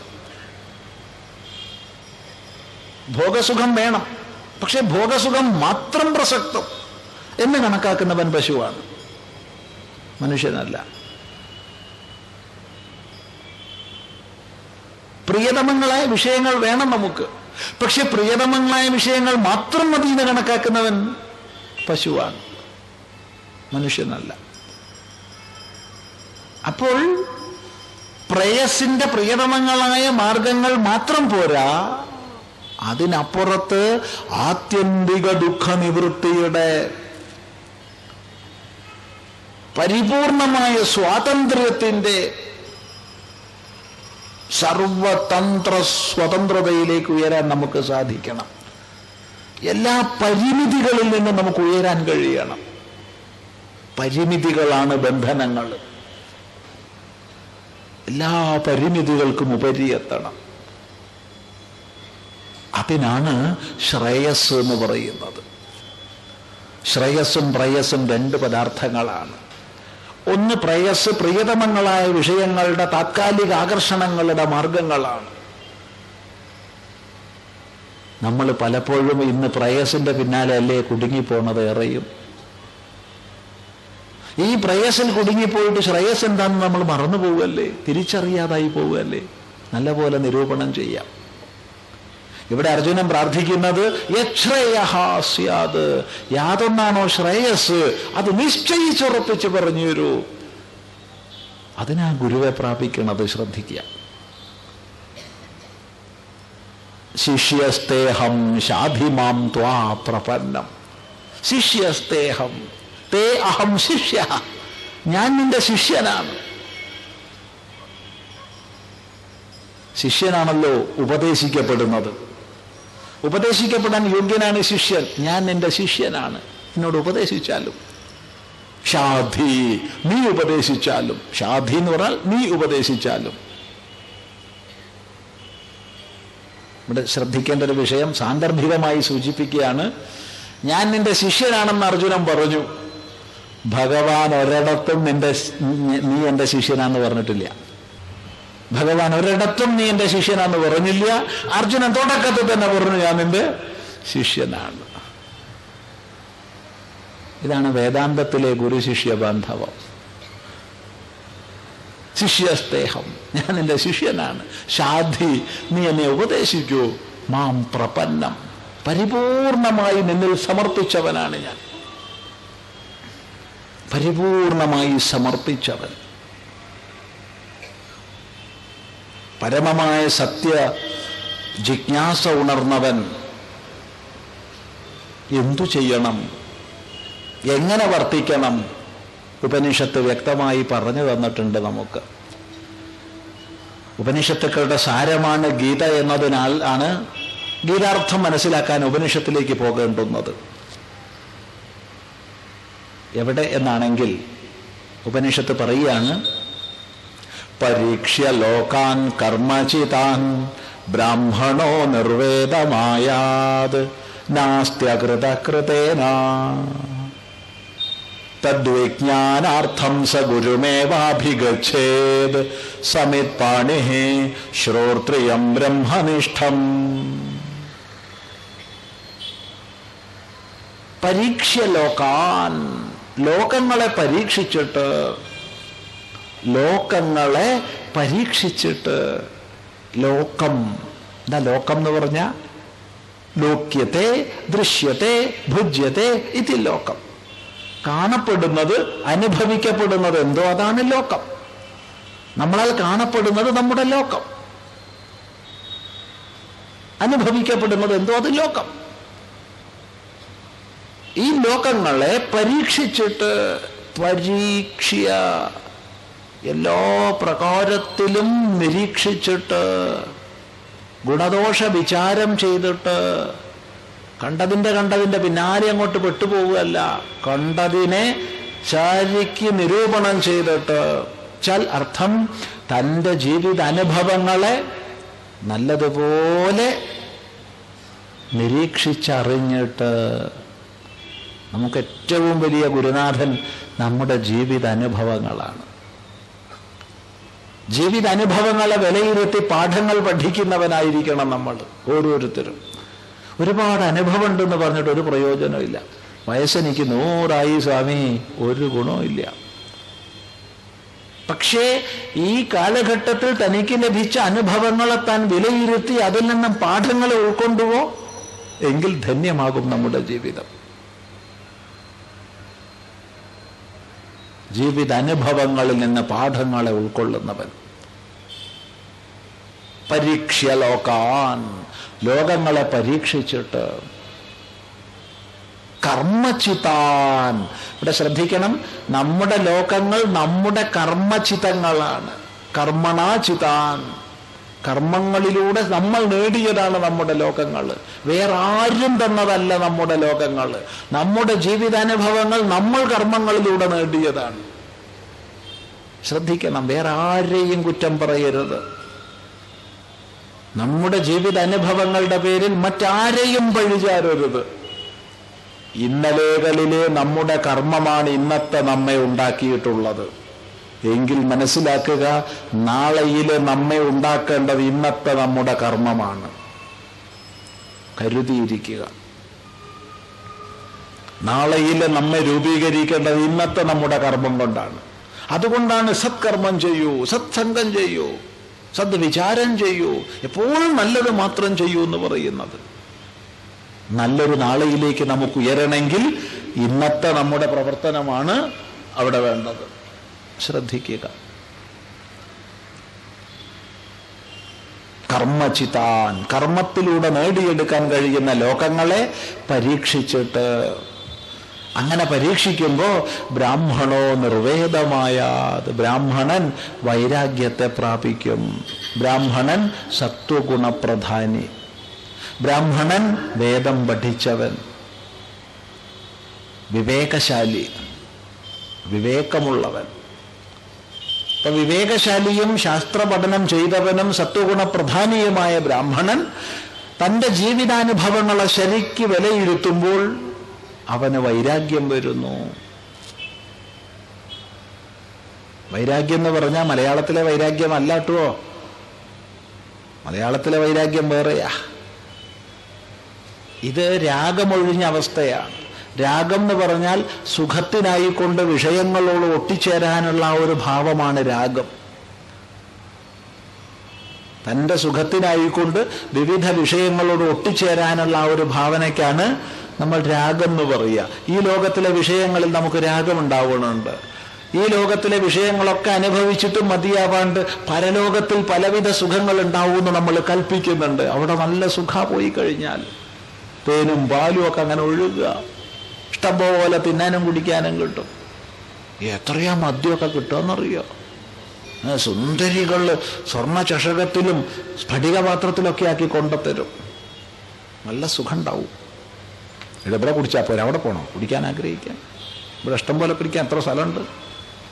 ഗവൺമെൻറ് തന്നെ കുറച്ചൊരു സങ്കടമായിരിക്കുന്ന അവസ്ഥയാണ്. ഒരു 3% വിൽപ്പന കുറഞ്ഞിട്ടുണ്ട് കേരളത്തിൽ മദ്യത്തിന്.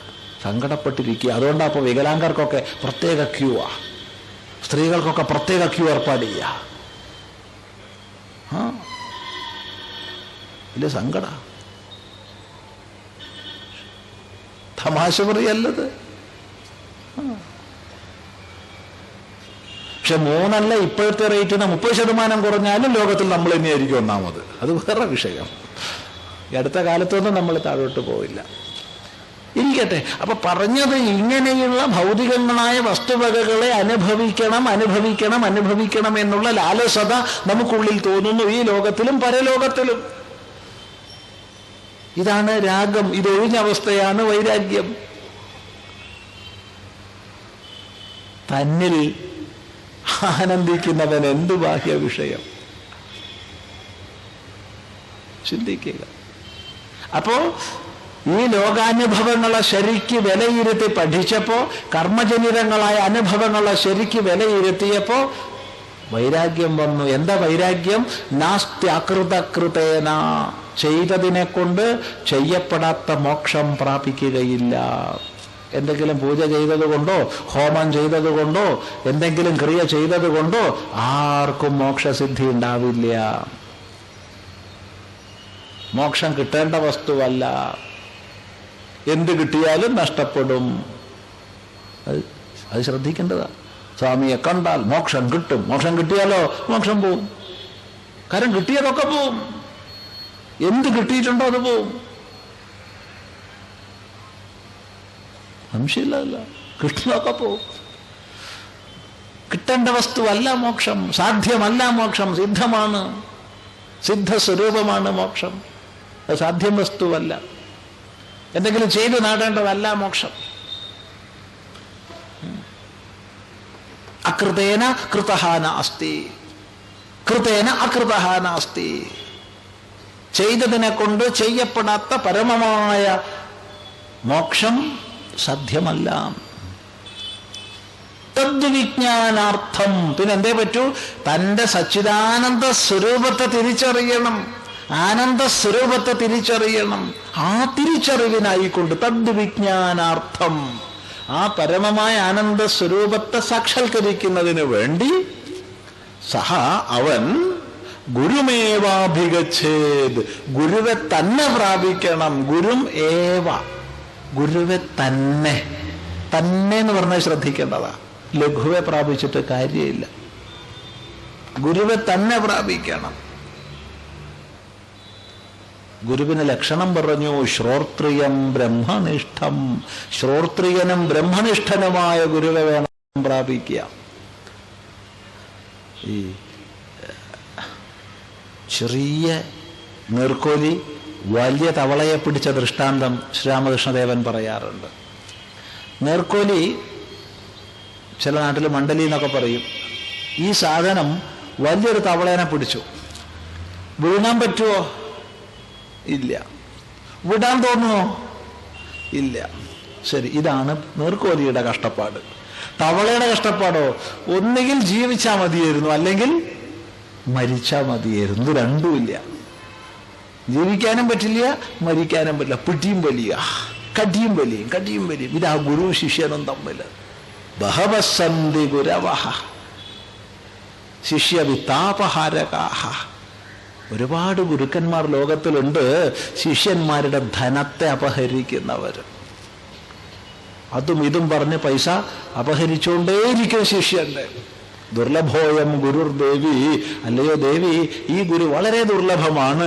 ശിഷ്യഹൃത്താപഹാരക, ശിഷ്യന്റെ ഹൃത്തിന്റെ താപത്തെ, ദുഃഖത്തെ ഇല്ലാതാക്കുന്ന ഗുരു വളരെ ദുർലഭമാണ്. അതുകൊണ്ട് ഗുരുവെ തന്നെ പ്രാപിക്കണം.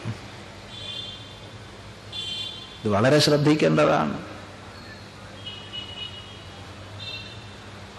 ഗുരുവെ തന്നെ എന്ന് പറയുമ്പോൾ വളരെ ശ്രദ്ധിക്കേണ്ടതാണ്. കാരണം വരൂ വരൂ വരൂ വരൂ എന്ന് പറഞ്ഞ് മൈക്ക് വെച്ച് മന്ത്രദീക്ഷ കൊടുക്കുന്ന കാലനേമി ഇന്നല്ല പണ്ടുമുണ്ട്, ഇടക്കാലവും ഉണ്ട്. വരൂ വരൂ, ഞാൻ മന്ത്രോപദേശം തരാം. കാലനേമിയാണ്. എത്ര ശിഷ്യന്മാരുണ്ടായി എന്നറിയോ? അവസാനം നല്ലൊരു ശിഷ്യൻ എത്തിപ്പെട്ടു. അന്ന് കഥ കഴിഞ്ഞു. കാലനേമിയുടെ ഹനുമാൻ എത്തിപ്പെട്ടപ്പോൾ കഴിഞ്ഞു. കുളിച്ചു വരാം. എന്തിനാ? കുളിച്ച് ശുദ്ധനായിട്ട് വേണ്ടേ മന്ത്രദീക്ഷ സ്വീകരിക്കാൻ. അങ്ങനെ ഹനുമാൻ കുളി കഴിഞ്ഞു വന്നു, ഒന്ന് കൊടുത്തു, കഴിഞ്ഞു കാലനേമി. പിന്നെ ആർക്കും ഉപദ്രവം ഉണ്ടായിട്ടില്ല. അതുകൊണ്ട് ഗുരുവെ ശരിക്ക് തിരിച്ചറിയാൻ കഴിയണം. എങ്ങനെ തിരിച്ചറിയാൻ കഴിയും? ഒറ്റ വഴിയേ ഉള്ളൂ, താൻ ശരിയായ ശിഷ്യനാവുക. അല്ലാതെ ഗുരുവെ തിരിച്ചറിയാൻ ഒരു വഴിയില്ല.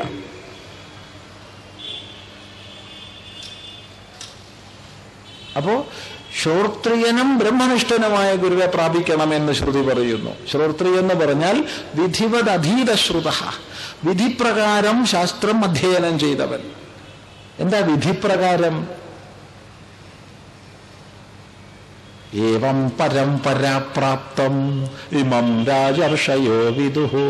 പരമ്പരാപ്രാപ്തമായ അറിവോടുകൂടിയവൻ തനിക്ക് തൻ്റെ ഗുരുനാഥൻ ഉപദേശിച്ചറിഞ്ഞു. ആ ഗുരുനാഥനോ അദ്ദേഹത്തിൻ്റെ ഗുരുനാഥൻ ഉപദേശിച്ചറിഞ്ഞു, അദ്ദേഹത്തിനോ അദ്ദേഹത്തിൻ്റെ ഗുരുനാഥൻ ഉപദേശിച്ചറിഞ്ഞു. ഈ പരമ്പരാപ്രാപ്തമായ അറിവോടൊത്തവനാണ് ശ്രോത്രിയൻ.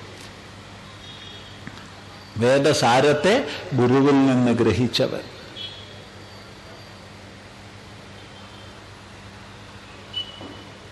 ശ്രോത്രിയൻ മാത്രമായ പോരാ, ബ്രഹ്മനിഷ്ഠനുമാവണം. താൻ ഉപദേശിക്കുന്ന ബ്രഹ്മതത്വത്തിൽ അഭിന്നതയാ കഴിയുന്നവനാരും അവൻ ബ്രഹ്മനിഷ്ഠൻ. ഇപ്പൊ ശ്രോത്രിയനും ബ്രഹ്മനിഷ്ഠനുമായ ഗുരുവെ പ്രാപിക്കണം. എങ്ങനെ പ്രാപിക്കണം? അവിടെ പറഞ്ഞു സമിത് പാണിഹി, കയ്യിൽ സമിധ ഏന്തിക്കൊണ്ട്, സമിധാഭാരം ഏന്തിക്കൊണ്ട്. എങ്ങനെയാണോ അഗ്നിയിൽ ഹോമിക്കപ്പെടുന്ന സമിധ കത്തി വെണ്ണീറാവുന്നത്, അതേപോലെ തൻ്റെ അഹങ്കാരവും മമത്വവും മുൻധാരണകളും ചിത്തദോഷങ്ങളെല്ലാം തന്നെയും ഭസ്മീകൃതമാകണം ഗുരുവിന് മുമ്പിൽ. ഒരു പിടി വെണ്ണീറാവണം.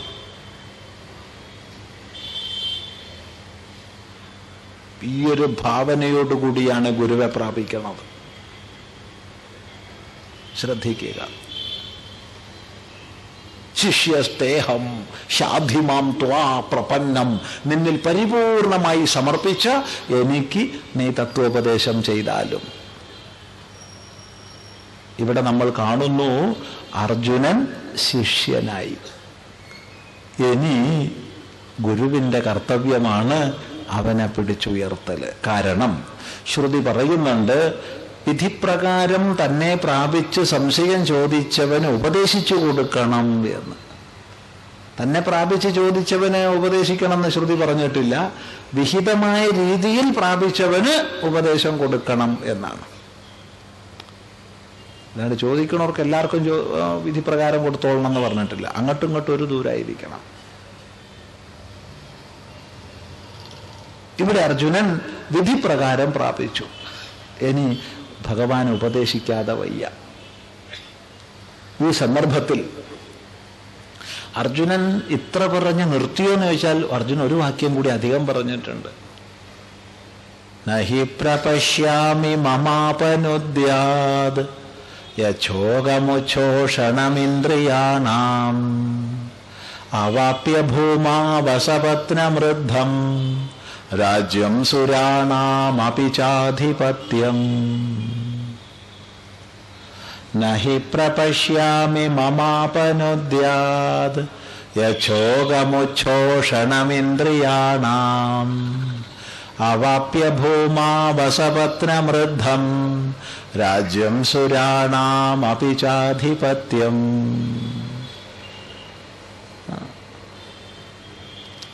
ഭൂമൗ അസപത്നമൃദ്ധം രാജ്യം അവാപ്യ. ഈ ഭൂമിയിൽ ശത്രുരഹിതമായ രാജ്യത്ത് നേടിയാലും, ഈ ഭൂമിയിൽ മുഴുവൻ, ചെറിയ രാജ്യത്തിലൊന്നുമല്ല, ഈ ഭൂമി മുഴുവൻ ശത്രുരഹിതമായ ചക്രവർത്തി പദവി എനിക്ക് ലഭിച്ചാലും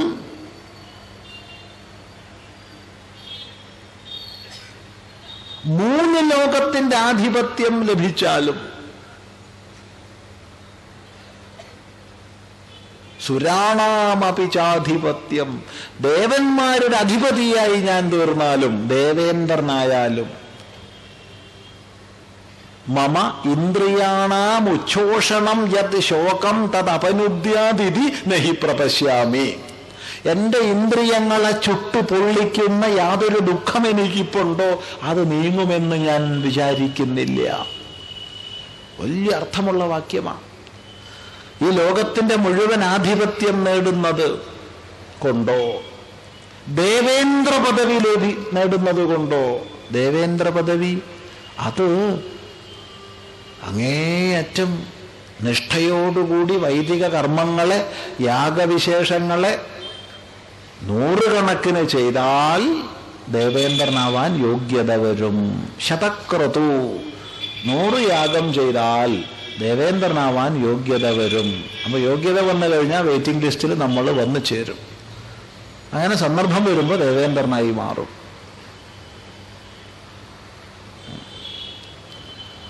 അപ്പൊ ധർമാചരണത്തിന്റെ പരമാവധി കൊണ്ടും, ശ്രദ്ധിക്കുക, ധർമാചരണത്തിന്റെ പരമാവധി കൊണ്ടും എൻ്റെ ദുഃഖമില്ലാതാക്കും എന്ന് ഞാൻ വിചാരിക്കുന്നില്ല. ചാൽ ദുഃഖനിവൃത്തി ഒരു ദേവേന്ദ്രനായാലും ഉണ്ടാവില്ല. എന്ത് യാഗം ചെയ്താലും, 100 കണക്കിന് യാഗം ചെയ്താലും ദുഃഖനിവൃത്തി ഉണ്ടാവില്ല. ദുഃഖനിവൃത്തി ജ്ഞാനം കൊണ്ട് മാത്രമാണ്. അറിവ് മാത്രമാണ് ദുഃഖനിവൃത്തിക്കുള്ള ഉപായം. അതുകൊണ്ട് എനിക്ക് അറിവ് ഉപദേശിക്കൂ, ശരിയായ അറിവിനെ പ്രദാനം ചെയ്യൂ.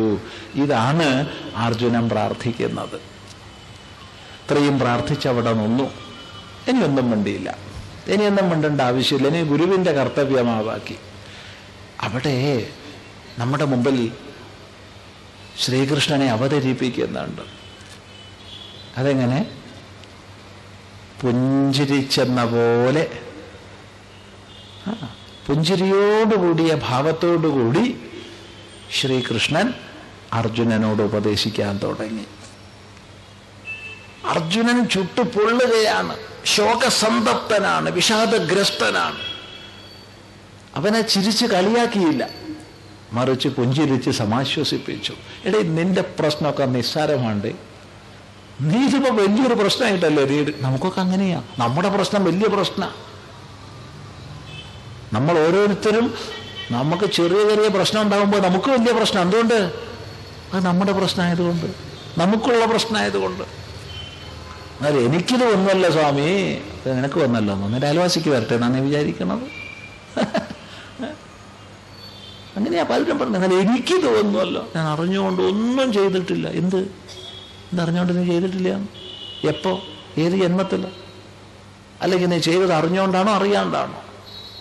ഒരുപാട് ചോദ്യങ്ങൾ ചോദിക്കേണ്ടി വരും. അപ്പം അതിരിക്കട്ടെ. അപ്പം അവനവൻ്റെ പ്രശ്നം വലിയ പ്രശ്നമാണ്. അപ്പം ഇത് വലിയൊരു പ്രശ്നത്തിൻ്റെ കയത്തിലിരുന്ന് പരാതി പറയുമ്പോഴാണ് പുഞ്ചിരിച്ചുകൊണ്ട് ഇതൊക്കെ നിസ്സാരമാണ് എന്നുള്ളൊരു ഭാവം കാണിച്ചുകൊണ്ട് ഗുരുനാഥൻ ഉപദേശിക്കണത്. അതെത്ര പ്രോത്സാഹകരമാണ്.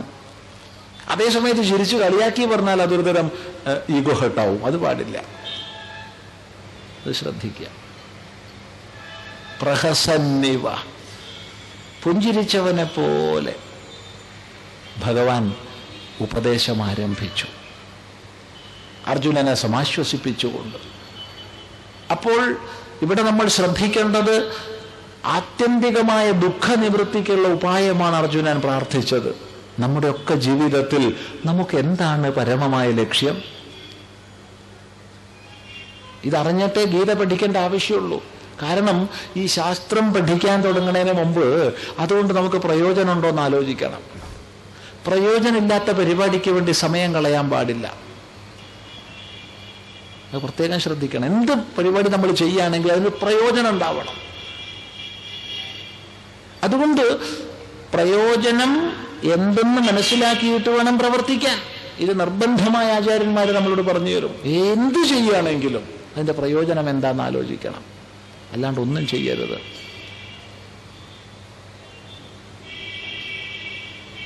അപ്പൊ എന്താണ് ഇവിടുത്തെ പ്രയോജനം? ഗീതാശാസ്ത്രത്തിന്റെ പ്രയോജനം എന്താണ്? അർജുനൻ ആവശ്യപ്പെട്ടത് സമ്പൂർണ്ണ ദുഃഖ നിവൃത്തിയുടെ ഉപായമാണ്. എന്താണ് നമുക്കൊക്കെയും ഉണ്ടാവേണ്ട പ്രയോജനം? നമ്മളൊക്കെ എന്തിനെയാണ് ജീവിതത്തിൽ ആഗ്രഹിക്കുന്നത്? ഒന്ന് ചിന്തിച്ചു നോക്കുക. വലിയ സാങ്കേതിക പദങ്ങളൊന്നും പറയരുത്. പരമപുരുഷാർത്ഥമാണ്, നിശ്രേയസമാണ്, മോക്ഷമാണെന്നൊന്നും പറയരുത്. ഞാൻ ജീവിതത്തിൽ മോക്ഷമാണ് ആഗ്രഹിക്കുന്നത്. എന്താണ് ഈ മോക്ഷം എന്ന് പറഞ്ഞാൽ? അതെനിക്കറിയില്ല കേട്ടോ, ഞാൻ അങ്ങനെ വാക്ക് കേട്ടതാണ് ഞാൻ പറഞ്ഞത്. മോക്ഷം ആധ്യാത്മിക പ്രഭാഷണങ്ങളിലൊക്കെ പറയാറുണ്ട്, മോക്ഷമാണ് നമുക്ക് വേണ്ടതെന്ന് പറയാറുണ്ട്. അതുകൊണ്ട് ഞാനും പറഞ്ഞു നോക്കിയതാ. എടാ, നീ അറിയാത്തതാണോ നീ പറയണത്? അതുകൊണ്ട് പറഞ്ഞ സാങ്കേതിക പദങ്ങളൊക്കെ ഒഴിവാക്കുക. എന്നിട്ട് നമ്മൾ ചിന്തിക്കുക നമുക്കൊക്കെ ജീവിതത്തിൽ എന്താ വേണ്ടത്. പലരും പല മറുപടി പറയും. ചിലർ സ്വർഗം പറയുന്നവരുണ്ടാവും ഈ കൂട്ടത്തിൽ തന്നെ. സ്വർഗം പ്രാപിക്കണം. ഒരു നിമിഷം മതി അത് അർത്ഥശൂന്യമാണെന്ന് മനസ്സിലാക്കാൻ. കാരണം സ്വർഗം പ്രാപിക്കുന്നു എന്ന് പറയുന്നവർ തന്നെ പറയുന്നത് മരിച്ചാ പ്രാപിക്കുന്നു എന്നാ. സ്വർഗം പ്രാപിക്കുന്നു എന്ന് പറയുന്നവർ തന്നെ പറയുന്നത് മരിച്ചാ പ്രാപിക്കുന്നു എന്നാ. മരിച്ച ശേഷമുള്ള ഒരു സംഗതി എന്നോട് പറയണ്ട, ഞാനത് വിശ്വസിക്കാനൊന്നുമില്ല. ഒരാൾ ഈ കൂട്ടുന്നത്, സ്വാമിയോട് എനിക്ക് വലിയ ഇഷ്ടമായി കിട്ടുമോ, അതുകൊണ്ട് ഞാൻ സ്വാമിക്ക് ഒരു പഴം തരാം. തെരുവ് പറഞ്ഞ് കൈ കാണിച്ചപ്പോഴാണ് പറയുന്നത് സ്വാമി മരിച്ചിട്ട് തരാം. മരിച്ച നീ ഞാനും കാണുന്ന എന്താ ഉറപ്പുള്ള? ഒന്നാമത്തെ ചോദ്യം. 2, കണ്ടാൽ നീ പഴം തരുന്നെന്താ ഉറപ്പുള്ള? 3, തന്നാൽ എനിക്ക് തിന്നാൻ പറ്റുന്നെന്താ ഉറപ്പുള്ള? അതുകൊണ്ട് മരിച്ച ശേഷമുള്ള ലക്ഷ്യമൊന്നും പറയണ്ട. ഇനി മരിച്ച ശേഷമുള്ള സ്വർഗത്തെക്കുറിച്ച് പറയുന്നവൻ സ്വർഗത്തിൽ പോയി വന്നവനാണോ? ആണെങ്കിൽ എന്തിനിങ്ങ് വന്നു? ആ സുഖമൊക്കെ അവിടെ വെച്ചിട്ട് ചിന്തിച്ചു നോക്കൂ. സ്വാമി അത് വിശ്വസിക്കൂ. അങ്ങനെ വിശ്വസിക്കാൻ എനിക്ക് പറ്റില്ല. എൻ്റെ യുക്തിക്ക് നിരക്കുന്നതേ ഞാൻ സ്വീകരിക്കൂ. അതുകൊണ്ട് മരിച്ച ശേഷമുള്ള എന്തെങ്കിലും ഫലവിശേഷങ്ങളെ പറഞ്ഞാൽ എനിക്കതിൽ അശേഷം താല്പര്യമില്ല.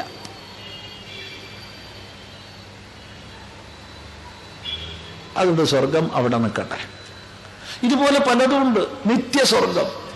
സ്വർഗം എങ്ങനെയാ നിത്യമാവുക? കർമ്മസാധ്യമാണെങ്കിൽ സ്വർഗം അനിത്യമാവാനേ തരമുള്ളൂ. അല്ല സ്വാമി, വൈകുണ്ഠത്ത് പോകണം. വൈകുണ്ഠത്ത് പോയാൽ എന്താ കിട്ടാൻ പോണ? വൈകുണ്ഠത്ത് പോയിട്ട് ഒന്നാമത് നീ ഇതിനു മുമ്പ് പോവാത്ത സ്ഥലമാണ്. ജീവിതത്തിൽ പോവാത്ത സ്ഥലത്തേക്ക് മരിച്ച ശേഷം പോയാൽ നിനക്ക് തിരിച്ചറിയോ അത് വൈകുണ്ഠമാണെന്ന്? ഒരു സ്ഥലത്ത് മുൻപ് പോയ ആൾക്കല്ലേ ഇന്നടാന്ന് മനസ്സിലാവുള്ളൂ. ഇല്ല? എന്താ അഭിപ്രായം? മുമ്പ് പോയി കണ്ട സ്ഥലത്ത് പോയ മുതലക്കുളം മൈതാനം ധന്യ മനസ്സിലായി. ഇത് മുമ്പ് വന്നോണ്ടാ, അല്ലെങ്കിൽ അറിയുന്നത് കൊണ്ടാ. അറിയാത്ത ഒരാള് വൈകുണ്ഠത്ത് പോയാൽ എങ്ങനെയാ വൈകുണ്ഠം മനസ്സിലാവുക? മനസ്സിലാവില്ല. ഒരു തരത്തിലും മനസ്സിലാവില്ല. കാരണം മുമ്പ് പോയിട്ടില്ല, പോയ അറിവില്ല. ഒന്നും പ്രശ്നമല്ല സ്വാമി, വൈകുണ്ഠത്ത് തന്നെയാ പോയത്. റൈറ്റ്, സന്തോഷം. എന്താ അവിടെ പോയാൽ കിട്ടാൻ പോണേ? അവിടെ പോയാൽ വിഷ്ണുവിനെ കാണാം. സന്തോഷം. കുറേ കാലം കാണാൻ ആഗ്രഹിച്ച ഒരാളെ കാണുമ്പോൾ ആർക്കായാലും ഒരു സുഖവും സന്തോഷവും ഉണ്ടാവും. പക്ഷെ കണ്ടുകൊണ്ടിരിക്കുമ്പോൾ മടുക്കില്ലേ? എന്താ അഭിപ്രായം? കണ്ടുകൊണ്ടിരിക്കുമ്പോൾ മടുക്കും. മാത്രമല്ല പല മനുഷ്യനൊക്കെ ആണെങ്കിൽ മടുപ്പ് കുറയും. കാരണം അവനങ്ങനെ നോക്കിയിരിക്കുമ്പോൾ അവൻ മാറ്റങ്ങൾ ഇങ്ങനെ വരുന്നുണ്ട്. മനുഷ്യനാകുമ്പോൾ ഇത് മാറ്റവും വരില്ല എന്നാണ് പറയണത്. പിന്നെ മടുക്കുന്ന ഉറപ്പല്ലേ? അതേപോലെ അങ്ങനെ കണ്ടുകൊണ്ടിരുന്നാൽ ഇവിടെ ഇതിനേക്കാൾ വലിയ പ്രശ്നമുണ്ട് കേട്ടോ. അവിടെ ചെന്നാൽ എല്ലാവർക്കും ഒരു രൂപമാണ് അത്രേ. അങ്ങനെയാണെങ്കിൽ ഒറിജിനൽ വിഷ്ണു ഏതാ, ഡ്യൂപ്ലിക്കേറ്റ് വിഷ്ണു ഏതാന്ന് മനസ്സിലാക്കാനാണ് അതിനേക്കാൾ പാടാ. വലിയ പ്രശ്നമാണിത്. ഒന്ന് നിമിഷം ചിന്തിച്ചു നോക്കൂ. ഇനി ഇതൊക്കെ നമ്മൾ എങ്ങനെയെങ്കിലും അതിക്രമിച്ചു എന്ന് വിചാരിക്കുക. അവിടെ വിഷ്ണു മാത്രമല്ല ഉള്ളത്, ലക്ഷ്മി അമ്മ ഉണ്ട്. 2 ആളുള്ളിടത്ത് എന്തായാലും കശപശ ഉണ്ടാവും. ഉണ്ടാവില്ലേ? ഇല്ല? പിന്നെ ഏത് വീട്ടിലാ ഇല്ലാത്ത? ഏത് വീട്ടിലായാലും 2 പേരുണ്ടെങ്കിൽ കശപശ ഉണ്ടാവും. കൈലാസത്ത് പോയാൽ ഇതിനേക്കാൾ വലിയ പ്രശ്നമാണ്. വലിയ തണുപ്പാണെന്നാ പറയണത്. ഇനി വേറെയൊന്ന്, മടിയിലൊരുത്തി മുടിയിൽ വേറൊരുത്തി. അടിക്ക് എവിടെ പോണം? തമാശ അല്ല പറയണത്, തമാശ എന്ന് വിചാരിക്കരുത്. കാര്യം പറയാൻ തന്നെ നേരമല്ല, പിന്നല്ലേ കളി പറഞ്ഞിരിക്കുന്നത്. ഇതിൻ്റെ അർത്ഥം എന്തെന്ന് ചോദിച്ചാൽ ഒരു ലോകപ്രാപ്തിയുമല്ല നമ്മുടെ ആത്യന്തിക ലക്ഷ്യം എന്ന് പറയാനാണ്. മരിച്ച ശേഷമുള്ളതല്ല നമ്മുടെ ലക്ഷ്യം. മരിച്ച ശേഷം സ്വർഗം ഉണ്ടെങ്കിൽ അതവിടെ ഇരുന്നോട്ടെ, വൈകുണ്ഠം ഉണ്ടെങ്കിൽ അവിടെ ഇരുന്നോട്ടെ, കൈലാസം ഉണ്ടെങ്കിൽ അവിടെ ഇരുന്നോട്ടെ. എനിക്കതിൽ അശേഷം താല്പര്യമില്ല. ജീവിച്ചിരിക്കുമ്പോൾ വല്ലതും ഉണ്ടെങ്കിൽ പറ, ഇവിടെ വല്ലതും ഉണ്ടെങ്കിൽ പറ. ഈ മരിച്ച ശേഷമുള്ളത് പറഞ്ഞതൊക്കെ പുസ്തകത്തിൽ എഴുതി വെച്ചതാ. അത് ഞാൻ വിശ്വസിക്കാനില്ല. എൻ്റെ യുക്തിക്ക് ചേരുന്നതേ ഞാൻ പുസ്തകത്തിൽ എഴുതിയത് വിശ്വസിക്കൂ.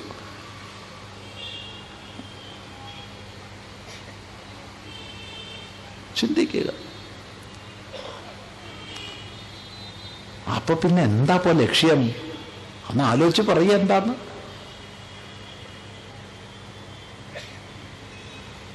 താത്കാലികങ്ങളായ പലതിനെയും നമ്മൾ ലക്ഷ്യമാക്കും, പലതിനെയും. പക്ഷെ അതൊക്കെ താത്കാലികങ്ങളാണ്, ആത്യന്തികമല്ല. താത്കാലികമായി പല ലക്ഷ്യവും നമുക്കുണ്ടാവും, പല ലക്ഷ്യം ഉണ്ടാവും താത്കാലികമായിട്ട്, ആത്യന്തികമായിട്ടല്ല.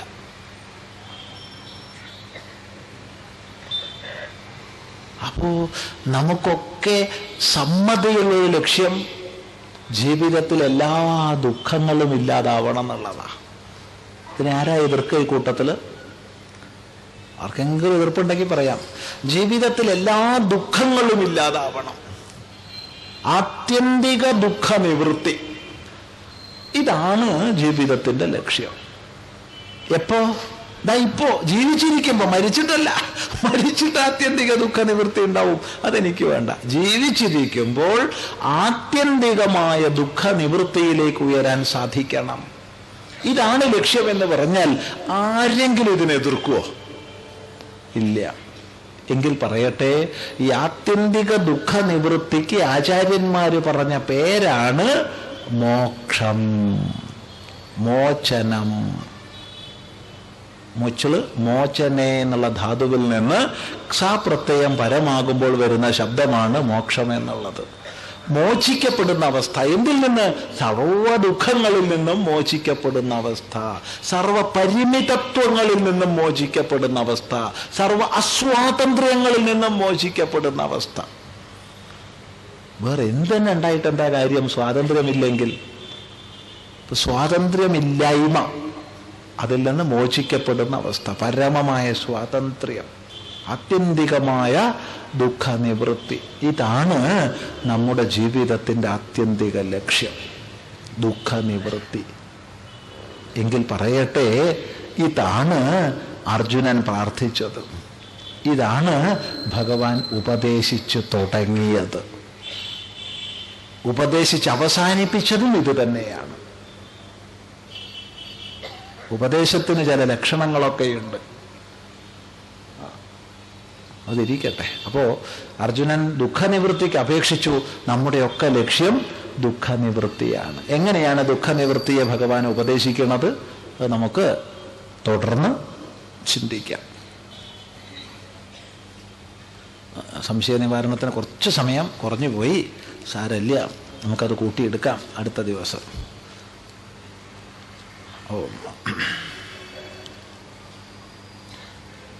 യജ്ഞ സംസ്കാരമെന്ന സാംസ്കാരിക വൈകൃതം എന്ന തലക്കെട്ടിൽ ഒരു പ്രമുഖ രാഷ്ട്രീയ പത്രത്തിൻ്റെ പ്രമുഖ പേജിൽ സംസ്കൃതത്തിൽ ഉന്നത ബിരുദ ഗവേഷണ ബിരുദങ്ങൾ നേടിയ ഒരു വ്യക്തി നിരത്തിയ നിരീക്ഷണങ്ങൾ സ്വാമിജിയോട് പങ്കുവയ്ക്കുന്നു.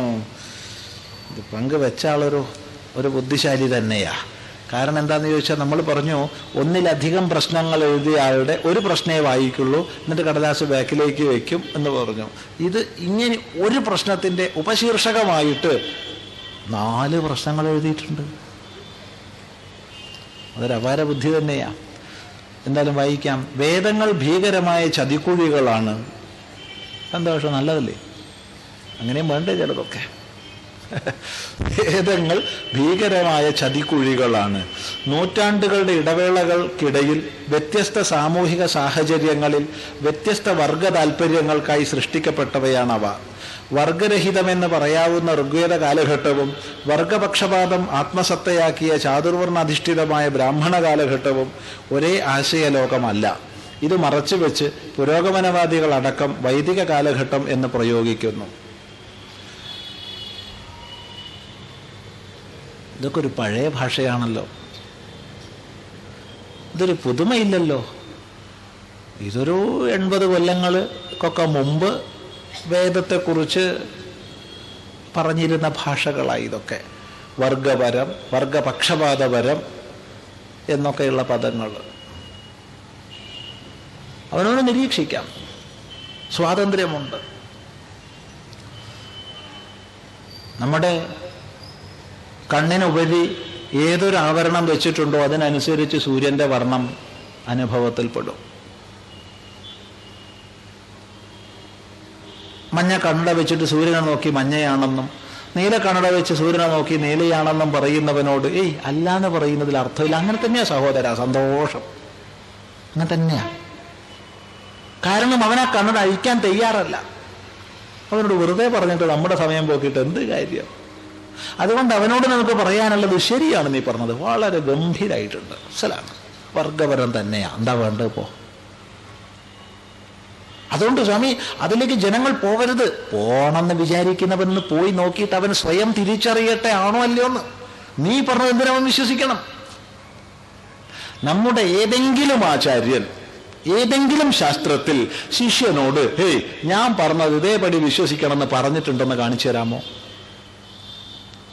പറയാനുള്ളത് പറഞ്ഞു കൊടുക്കുകയും നീ യുക്തിപൂർവം വിചാരം ചെയ്ത് കൂടുതൽ അന്വേഷണ ഗവേഷണങ്ങളെ ചെയ്ത് കണ്ടെത്തുകയും ചെയ്യൂന്നല്ലേ ആചാര്യന്മാർ പറഞ്ഞത്. എന്നിട്ട് നിനക്കെന്ത് സ്വീകാര്യമോ അത് സ്വീകരിക്കൂന്നല്ലേ ആചാര്യന്മാർ പറഞ്ഞത്. ഒരിടത്തെങ്കിലും ശ്രവണത്തിൽ അവസാനിപ്പിക്കാൻ പറഞ്ഞിട്ടുണ്ടോ? ശ്രവിച്ചതിനെക്കുറിച്ച് മനനം ചെയ്യാനല്ലേ പറഞ്ഞത്. മനനം എന്ന് പറഞ്ഞാൽ യുക്തിപൂർവമായ വിചാരമല്ലേ. അപ്പോൾ യുക്തിപൂർവമായ വിചാരത്തിലൂടെ ഒരാൾക്ക് എത്തിച്ചേരാൻ കഴിയുന്നത് വേദം ത്യാജ്യമാണെന്നാണെങ്കിൽ അയാൾ ത്യജിച്ചു കൊള്ളട്ടെ, നമുക്കതിൽ വിരോധമില്ല. ഗ്രാഹ്യമാണെന്നാണെങ്കിൽ അയാൾ ഗ്രഹിച്ചു കൊള്ളട്ടെ, നമുക്കതിൽ വിരോധമില്ല. പക്ഷെ ഗ്രഹിക്കുകയോ ത്യജിക്കുകയോ ചെയ്യണമെങ്കിൽ മുൻധാരണയില്ലാതെ പഠിക്കണ്ടേ. അതുകൊണ്ട് അല്പമെങ്കിലും യുക്തിബോധം ശേഷിച്ചിട്ടുണ്ടെങ്കിൽ, അല്ലയോ സഹോദര, നീ വേദത്തെ പറ്റി ഇങ്ങനെ പറഞ്ഞു കൊടുക്കാതെ വേദം പറഞ്ഞു കൊടുക്കൂ. അല്പമെങ്കിലും യുക്തിബോധം നിന്നിൽ ശേഷിച്ചിട്ടുണ്ടെങ്കിൽ വേദത്തെ പറ്റി പറഞ്ഞു കൊടുക്കാതെ നീ വേദം പറഞ്ഞു കൊടുക്കൂ. അവൻ തീരുമാനിക്കട്ടെ, ഗ്രാഹ്യമോ ത്യാജ്യമോ വർഗപരമാണോ അല്ല സർവവർഗ ഭേദങ്ങൾക്കും ഉപരിയുള്ളതാണെന്നൊക്കെ തീരുമാനിക്കട്ടെ അവൻ. എന്തിനവന്റെ ബുദ്ധിയെ നീ പക്ഷപാതപരമായി മറച്ചു വെക്കണം? അതുകൊണ്ട് സ്വാതന്ത്ര്യം കൊടുക്കൂ. കുറെ കാലം പറഞ്ഞുകൊണ്ട് നടന്നത് എന്താന്ന് ചോദിച്ചാൽ, വേദം പഠിക്കാൻ അനുവദിക്കുന്നില്ല, വേദം പഠിക്കാൻ അനുവദിക്കുന്നില്ല, വേദം പഠിക്കുന്നവന്റെ ചെവിയിൽ ഈ ഒരുക്കി ഒറ്റിക്കുന്ന സമ്പ്രദായമാണ്, അങ്ങനെയാ മേലാളന്മാർ അനുവർത്തിച്ചു വരുന്നത് എന്നൊക്കെ പറഞ്ഞു നടന്നു കുറെ കാലം. ഇന്നിപ്പോ ഒരുപാട് ആചാര്യന്മാര് സമൂഹത്തിൽ വേദം പഠിപ്പിക്കാൻ തുടങ്ങി. അപ്പൊ എന്താണ്? വേദം പഠിക്കരുത്, പക്ഷപാതപരമാണ്, വർഗപരമാണ്, അങ്ങനെയാണ്. എന്തിനാണിത്? സാമാന്യ യുക്തിബോധമുള്ളവർക്ക് മനസ്സിലാവും. അതുകൊണ്ട് അങ്ങനെയൊക്കെയാണോ? അങ്ങനെയൊക്കെയാ, സന്തോഷം. അതെവനും കൂടി ഒന്ന് മനസ്സിലാക്കിക്കൊള്ളട്ടെ. നീയാകുന്ന ബൗദ്ധിക യജമാനം പറയുന്നത് മാത്രമേ അനുസരിച്ചുകൂടുന്നില്ലല്ലോ എന്നവനോട് മറുപടി. സ്വാമി, ഇതല്ല ചോദ്യത്തിന് ഉത്തരം പറയേണ്ട ശൈലി. മുൻധാരണയുള്ളവനോട് ചോദ്യത്തിന് ഉത്തരം പറയാൻ വയ്യ. പഠിക്കാൻ സന്നദ്ധനായി മുൻധാരണയില്ലാതെ പഠിക്കാൻ വരുന്നവനോടാണെങ്കിൽ ശിക്ഷ, കൽപ്പം, വ്യാകരണം, നിരുക്തം, ഛന്ദസ് എന്നീ വേദാംഗങ്ങൾക്ക് അനുസൃതമായി വേദത്തെ പറഞ്ഞു കൊടുക്കാം. നിശ്ചയമായും അവന് വേദം പഠിപ്പിച്ചു കൊടുക്കാം. പക്ഷേ വിദ്യാർത്ഥി ഭാവത്തിൽ വരുന്നവനായിരിക്കണം. അങ്ങനെയുള്ളവർക്ക് പറഞ്ഞു കൊടുക്കാൻ ഇന്ന് അനേകം ആചാര്യന്മാർ നമ്മുടെ നാട്ടിലുണ്ട്. 1, 2, 10 അല്ല, ഒരുപാട് സാധ്യതകളുണ്ട് ഇന്ന്. മാത്രവുമല്ല, ഇന്ന് വേദഗ്രന്ഥങ്ങളും വിവിധ വ്യാഖ്യാനങ്ങളും ലഭിക്കാൻ വളരെ സൗകര്യമാണ്. ഇന്റർനെറ്റ് മാധ്യമം വ്യാപിച്ചതോടുകൂടെ ഒരുവിധം സംഹിതകളും അവയുടെ വ്യാഖ്യാനങ്ങളും എല്ലാം തന്നെ ഇന്ന് ഇന്റർനെറ്റിൽ കിട്ടും. നമുക്ക് ലഭ്യങ്ങളായ സംഹിതകൾ മുഴുവൻ തന്നെ വ്യാഖ്യാന സഹിതമായി ഇന്റർനെറ്റിലുണ്ട്. ഏതൊരാൾക്കും പഠിക്കാം. അതാർക്കും കൊടുക്കണില്ല എന്നൊന്നും ഇന്ന് പറയാൻ പറ്റില്ല. സ്വയം പഠിച്ച് തീരുമാനിക്കുക. ഒന്നേ പറയാനുള്ളൂ, യുക്തിയെ, ബുദ്ധിയെ ആരുടെ മുമ്പിലും പണയം വെക്കാതിരിക്കുക. ഇതൊരു പഴയ വ്യാഖ്യാനം, നമ്മൾ പെട്ടുപോകേണ്ട ആവശ്യമില്ല. ഒരു യാഗം നടത്തിയാൽ പുരോഹിതന് കിട്ടുന്ന ദക്ഷിണ ഭീകരമാണ്. ഭീകരോ? ഭീകരല്ല കിട്ടുക, ചുല്ലാനാ കിട്ടുക, അല്ലെങ്കിൽ പശു സമ്പത്താ കിട്ടുക. യാഗം നടത്തിയാൽ പുരോഹിതന് കിട്ടുന്ന ദക്ഷിണ ഭീകരമാണ്. ഋഷ്യശൃംഖന് ലഭിച്ചതുപോലെ ബുദ്ധി പുരുഷവിഹീനന്മാരായവരുടെ വയറ്റിപ്പിഴപ്പിനുള്ള മാർഗവും സാമ്പത്തിക അധീശത്വം നേടാനുള്ള നെറികേടുകളുടെ കൂത്തരങ്ങുകളുമാണ് യജ്ഞങ്ങൾ. കഷ്ടം കഷ്ടം കഷ്ടം കഷ്ടമെന്നല്ലാണ്ട് ഒന്നും പറയാനില്ല. ഋഷ്യശൃംഖന് ലഭിച്ചതുപോലെ, ഋഷ്യശൃംഖൻ എന്താ ഭീകരമായത് ലഭിച്ചത്? നമ്മൾ മനസ്സിലാക്കിയിട്ടില്ല. ഋഷ്യശൃംഖന് ഭീകരമായിട്ട് എന്താ ലഭിച്ചത്? ധാരാളം സ്വർണം, ധാരാളം രത്നം, ഒട്ടനവധി പണം, ഇതൊക്കെയാണ് ഋഷ്യശൃംഖന് ദക്ഷിണയായി കിട്ടിയത്. യാഗം ചെയ്യുന്നതിന് മുമ്പ് ഋഷ്യശൃംഖനെ വരിക്കാൻ വേണ്ടി പുത്രിയെ കൊടുത്തിട്ടുണ്ട്. ഋഷ്യശൃംഖന് ഭീകരമൊന്നല്ല കിട്ടിയ, നല്ല സുന്ദരിയായ പത്നിയെയാ കിട്ടിയ. അത് ഭീകര, സുന്ദരിയായ ഒരു പെൺകുട്ടി ഭീകരയാത്. വിവാഹം കഴിച്ചു കൊടുത്തു. ആരാ കൊടുത്തേ? അച്ഛനാ കൊടുത്തേ. പിന്നെന്താ ബാക്കിയുള്ളവർക്ക് ചിന്തിക്കേണ്ട ആവശ്യം? അതെങ്ങനെയാ ഭീകരാവുന്നേ? ഇനി അത് ദക്ഷിണയായിട്ടല്ല കൊടുത്തേ, വരിക്കുന്ന സമയത്താ കൊടുത്തത്. ദക്ഷിണയായി കൊടുത്ത് ധാരാളം രത്നങ്ങളും സ്വർണങ്ങളും ഒക്കെയാ. മനസ്സിലാവുന്നില്ല എങ്ങനെയാ ഭീകരാവണമെന്ന്. ശരിയാണ്. ഇനി ഋഷ്യശൃംഖം പോയിട്ട് മോഷണമൊക്കെ ചെയ്തിട്ടൊക്കെ പ്രയോഗം വല്ലതും ചെയ്തു വെച്ചാൽ ശരിയാ, ഒന്നുമില്ല. ഭീഷണിപ്പെടുത്തി റെസീറ്റ് ബുക്കും കൊണ്ട് പിടിച്ചു വെച്ചാലും ശരിയാ, ഭീകര. ഇതൊന്നും ചെയ്തിട്ടില്ല. തന്നില്ലെങ്കിൽ അങ്ങനെയാക്കും ഇങ്ങനെയാക്കും എന്ന് പറഞ്ഞ് ഞാൻ അധികാരത്തിൽ വരട്ടെ അപ്പൊ കാണിച്ചു തരാമെന്ന് പറഞ്ഞ് ഋഷ്യശൃംഖം പിരിച്ചു വെച്ചാലും ഭീകര. ഒന്നും ചെയ്തിട്ടില്ലല്ലോ, സന്തോഷമായിട്ട് കൊടുത്തതല്ലേ. അതേക്കുറിച്ച് നമ്മളെങ്ങനെയാ ഭീകരെന്ന് പറയുന്നേ? യാഗങ്ങളുടെ പേരിൽ, യജ്ഞങ്ങളുടെ പേരിൽ താന്തോന്നിത്തങ്ങൾ നിരവധി നടന്നിട്ടുണ്ട്, ചൂഷണങ്ങൾ നിരവധി നടന്നിട്ടുണ്ട്, നിരവധി.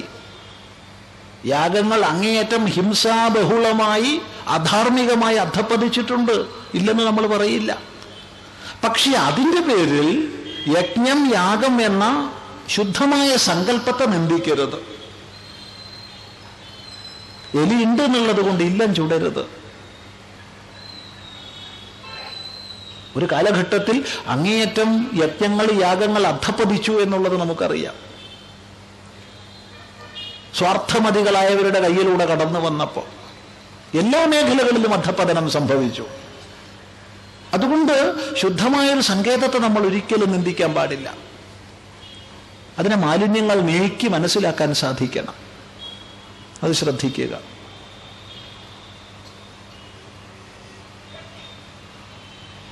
ബുദ്ധിവിഹീനന്മാരായവരുടെ വയറ്റിപ്പിഴപ്പിനുള്ള മാർഗവും ബുദ്ധി കൂടിയവർക്കല്ലേ ഇതൊക്കെ ചെയ്യാൻ പറ്റൂ. ബുദ്ധിവിഹീനന്മാരാ, ബുദ്ധിവിഹീനന്മാരല്ല, നല്ല ബുദ്ധിയുള്ളവർ തന്നെയാ. വയറ്റിപ്പിഴപ്പിനുള്ള മാർഗവും സാമ്പത്തിക അധീശത്വം നേടാനുള്ള നെറികേടുകളുടെ കൂത്തരങ്ങുകളുമാണ് യജ്ഞങ്ങൾ. തീർച്ചയായിട്ടും യജ്ഞങ്ങൾ ദുരുപയോഗം ചെയ്യപ്പെട്ടിട്ടുണ്ട് എന്നുള്ളത് സത്യമാണ്. അങ്ങനെ ഒരു അന്ധകാര ആവൃതമായ കാലഘട്ടത്തിൽ ദുരുപയോഗം ചെയ്യപ്പെട്ടു എന്നുള്ളത് കൊണ്ട് ശുദ്ധമായ യജ്ഞ സങ്കേതത്തെ നിന്ദിക്കാൻ നമുക്ക് സാധ്യമല്ല. അത് ശ്രദ്ധിക്കുക. എത്രയോ വ്യാജ ഡോക്ടർമാരുണ്ട്, അവരങ്ങേയറ്റം രോഗികളെ ചൂഷണം ചെയ്യുന്നുണ്ട്, പലതും ചെയ്യുന്നുണ്ട്. അതുകൊണ്ട് വൈദ്യവൃത്തിയെ നമുക്ക് നിന്ദിക്കാൻ പറ്റുമോ? ഒരിക്കലുമില്ല. എത്രയോ അധ്യാപക ബന്ധുക്കൾ അധ്യാപനം ചെയ്യാതെ മറ്റു പലതും ചെയ്ത് സംഘടനാ പ്രവർത്തനവും അതും ഇതും ചെയ്ത് പഠിപ്പിക്കൽ മാത്രം അവർക്കില്ല, ബാക്കിയെല്ലാം ചെയ്യും. അതുകൊണ്ട് അധ്യാപനം എന്നുള്ള ഉദാത്തമായ സങ്കല്പത്തെ, വൃത്തിയെ നമുക്ക് നിന്ദിക്കാൻ പറ്റുമോ? എത്രയോ സന്യാസിമാരെന്ന് പറയുന്നവർ വളരെയധികം കപടവൃത്തി പ്രയോഗിച്ച് ചൂഷകന്മാരായി സമൂഹത്തെ തെറ്റിദ്ധരിപ്പിക്കുന്നവരായിട്ടിരിക്കുന്നുണ്ട്. അതുകൊണ്ട് ശുദ്ധമായ സന്യാസം എന്ന സങ്കേതത്തെ നമുക്ക് നിന്ദിക്കാൻ പറ്റുമോ? ഒരിക്കലുമില്ല. അത് മനസ്സിലാക്കുക, നന്മയെ കാണാൻ ശീലിക്കുക. യജ്ഞം ജനാധിപത്യ മതനിരപേക്ഷ ആശയങ്ങളെ ശിഥിലമാക്കുന്നു. യജ്ഞം എന്നുള്ള വാക്കിന്റെ അർത്ഥം ആദ്യം പഠിക്കുക. യജ്ഞമാണ് പങ്കുവെക്കലിന് പ്രേരകമാകുന്നത്.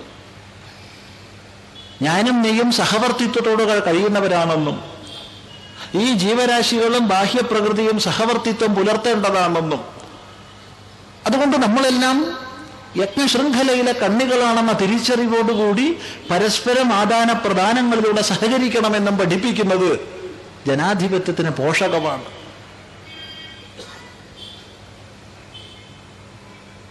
അതുകൊണ്ട് ഇങ്ങനെയുള്ളവരോട് പറയാനുള്ളതൊന്ന് പഠിക്കുക എന്നാണ്. പക്ഷെ ഇവിടെ സംസ്കൃതം പഠിച്ച ആളും സംസ്കൃതത്തിൽ ബിരുദ ഗവേഷണ ബിരുദാനന്തര ബിരുദങ്ങളൊക്കെ ഉള്ള ആളുമാകുമ്പോൾ അയാളെ പഠിപ്പിക്കാൻ നമുക്ക് കഴിയില്ല. പക്ഷെ ഒന്ന് മാത്രം നമുക്ക് പറയാം, ലോകത്തിൽ ആരെ വേണമെങ്കിലും വഞ്ചിച്ചോളൂ. ഇവിടെ കയറിയിരുന്ന് ഈ മൈക്രോഫോൺ മുമ്പിൽ കിട്ടിക്കഴിഞ്ഞാൽ നമുക്ക് നിങ്ങളെ എത്ര വേണമെങ്കിലും വഞ്ചിക്കുന്ന രൂപത്തിൽ എന്തും പറയാം, എങ്ങനെയും അഭിനയിക്കാം. പക്ഷെ എനിക്ക് ഒരാളെ വഞ്ചിക്കാൻ കഴിയില്ല. ലോകത്തിൽ മറ്റാരെ വേണമെങ്കിലും എനിക്ക് വഞ്ചിക്കാം, എനിക്ക് എന്നെ വഞ്ചിക്കാൻ കഴിയില്ല. ഉള്ളിലിരുന്ന ഒരാൾ കാണുന്നുണ്ട്, ഉള്ളിലിരുന്ന ഒരാൾ കേൾക്കുന്നുണ്ട്, അയാളെ വഞ്ചിക്കാൻ കഴിയില്ല. അതുകൊണ്ട് ഈ സഹോദരനും സംസ്കൃതം പഠിച്ചിട്ടുള്ള ആളാണെങ്കിൽ ഒന്ന് ഓർമ്മിക്കട്ടെ, ആത്മവഞ്ചന ചെയ്യരുതെന്ന് മാത്രം. കാരണം അയാൾക്ക് യജ് ധാതുവിന്റെ അർത്ഥവും യജ് ധാതുവിൽ നിന്ന് സിദ്ധമാകുന്ന യജ്ഞശബ്ദത്തിന്റെ അർത്ഥവും അറിയില്ല എന്ന് നമുക്ക് വിശ്വസിക്കാൻ പറ്റില്ല. കാരണം പ്രാഥമിക സംസ്കൃത പരിജ്ഞാനമുള്ള ആൾക്ക് തന്നെ യജ്ഞശബ്ദത്തിന്റെ അർത്ഥം അറിയും. അറിഞ്ഞു കഴിഞ്ഞാൽ ഒരിക്കലും അതിനെ നിന്ദിക്കാൻ കഴിയില്ല. അപ്പൊ അറിയില്ലായ്മയല്ല കാരണം. അതാണ് ഈ തലതിരിഞ്ഞ ബുദ്ധി എന്ന് പറയുന്നത്. രാക്ഷസൻ എന്നുള്ള ശബ്ദം കേട്ടിട്ടില്ലേ? രാക്ഷസൻ എന്ന് പറഞ്ഞാൽ സാക്ഷര എന്നുള്ളത് തിരിച്ചിട്ടതാ. രാക്ഷസൻ അറിവില്ലാത്തവനല്ല, അറിവില്ലാത്തവനല്ല രാക്ഷസൻ, തലതിരിഞ്ഞ അറിവുള്ളവനാണ്.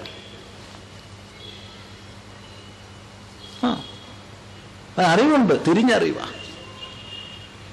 രാമനേക്കാൾ ഒരുപക്ഷെ വിവരം രാവണനായിരിക്കും കൂടുതൽ. ഞാനങ്ങനെയാ വിശ്വസിക്കുന്നത്. രാമനേക്കാൾ ശാസ്ത്രജ്ഞാനം കൂടുതൽ രാവണനായിരിക്കും. സാമവേദ പണ്ഡിതനാ, പക്ഷേ തലതിരിഞ്ഞ അറിവാ. അതുകൊണ്ട് രാക്ഷസൻ.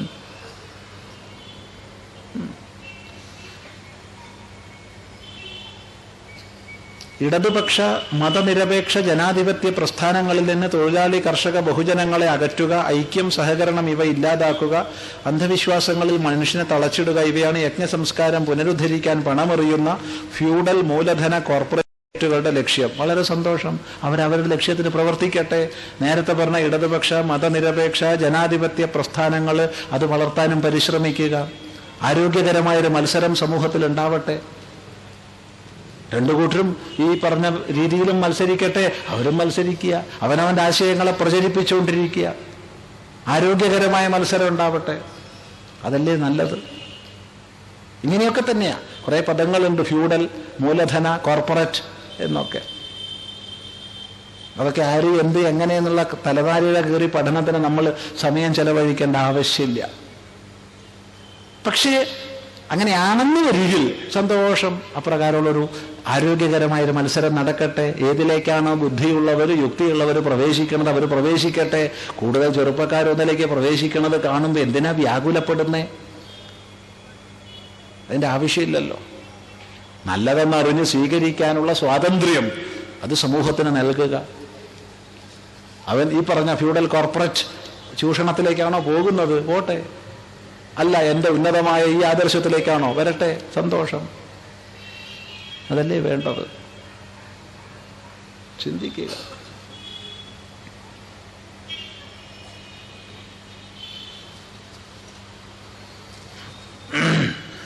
പഞ്ചമഹായജ്ഞങ്ങളിൽ പിതൃയജ്ഞം എങ്ങനെയാണ് ചെയ്യേണ്ടതെന്ന് വിശദീകരിക്കാമോ? കടൽ തീരത്ത് ബലിയിടുക, തിലഹോമം, വീട്ടിൽ നേർച്ച കൊടുക്കുക, ഇങ്ങനെയൊക്കെ ചെയ്യാറുണ്ടല്ലോ. ഇതിലേതാണ് ഉത്തമം? എല്ലാ വർഷവും മരിച്ച നാളിലാണോ ചെയ്യേണ്ടത്?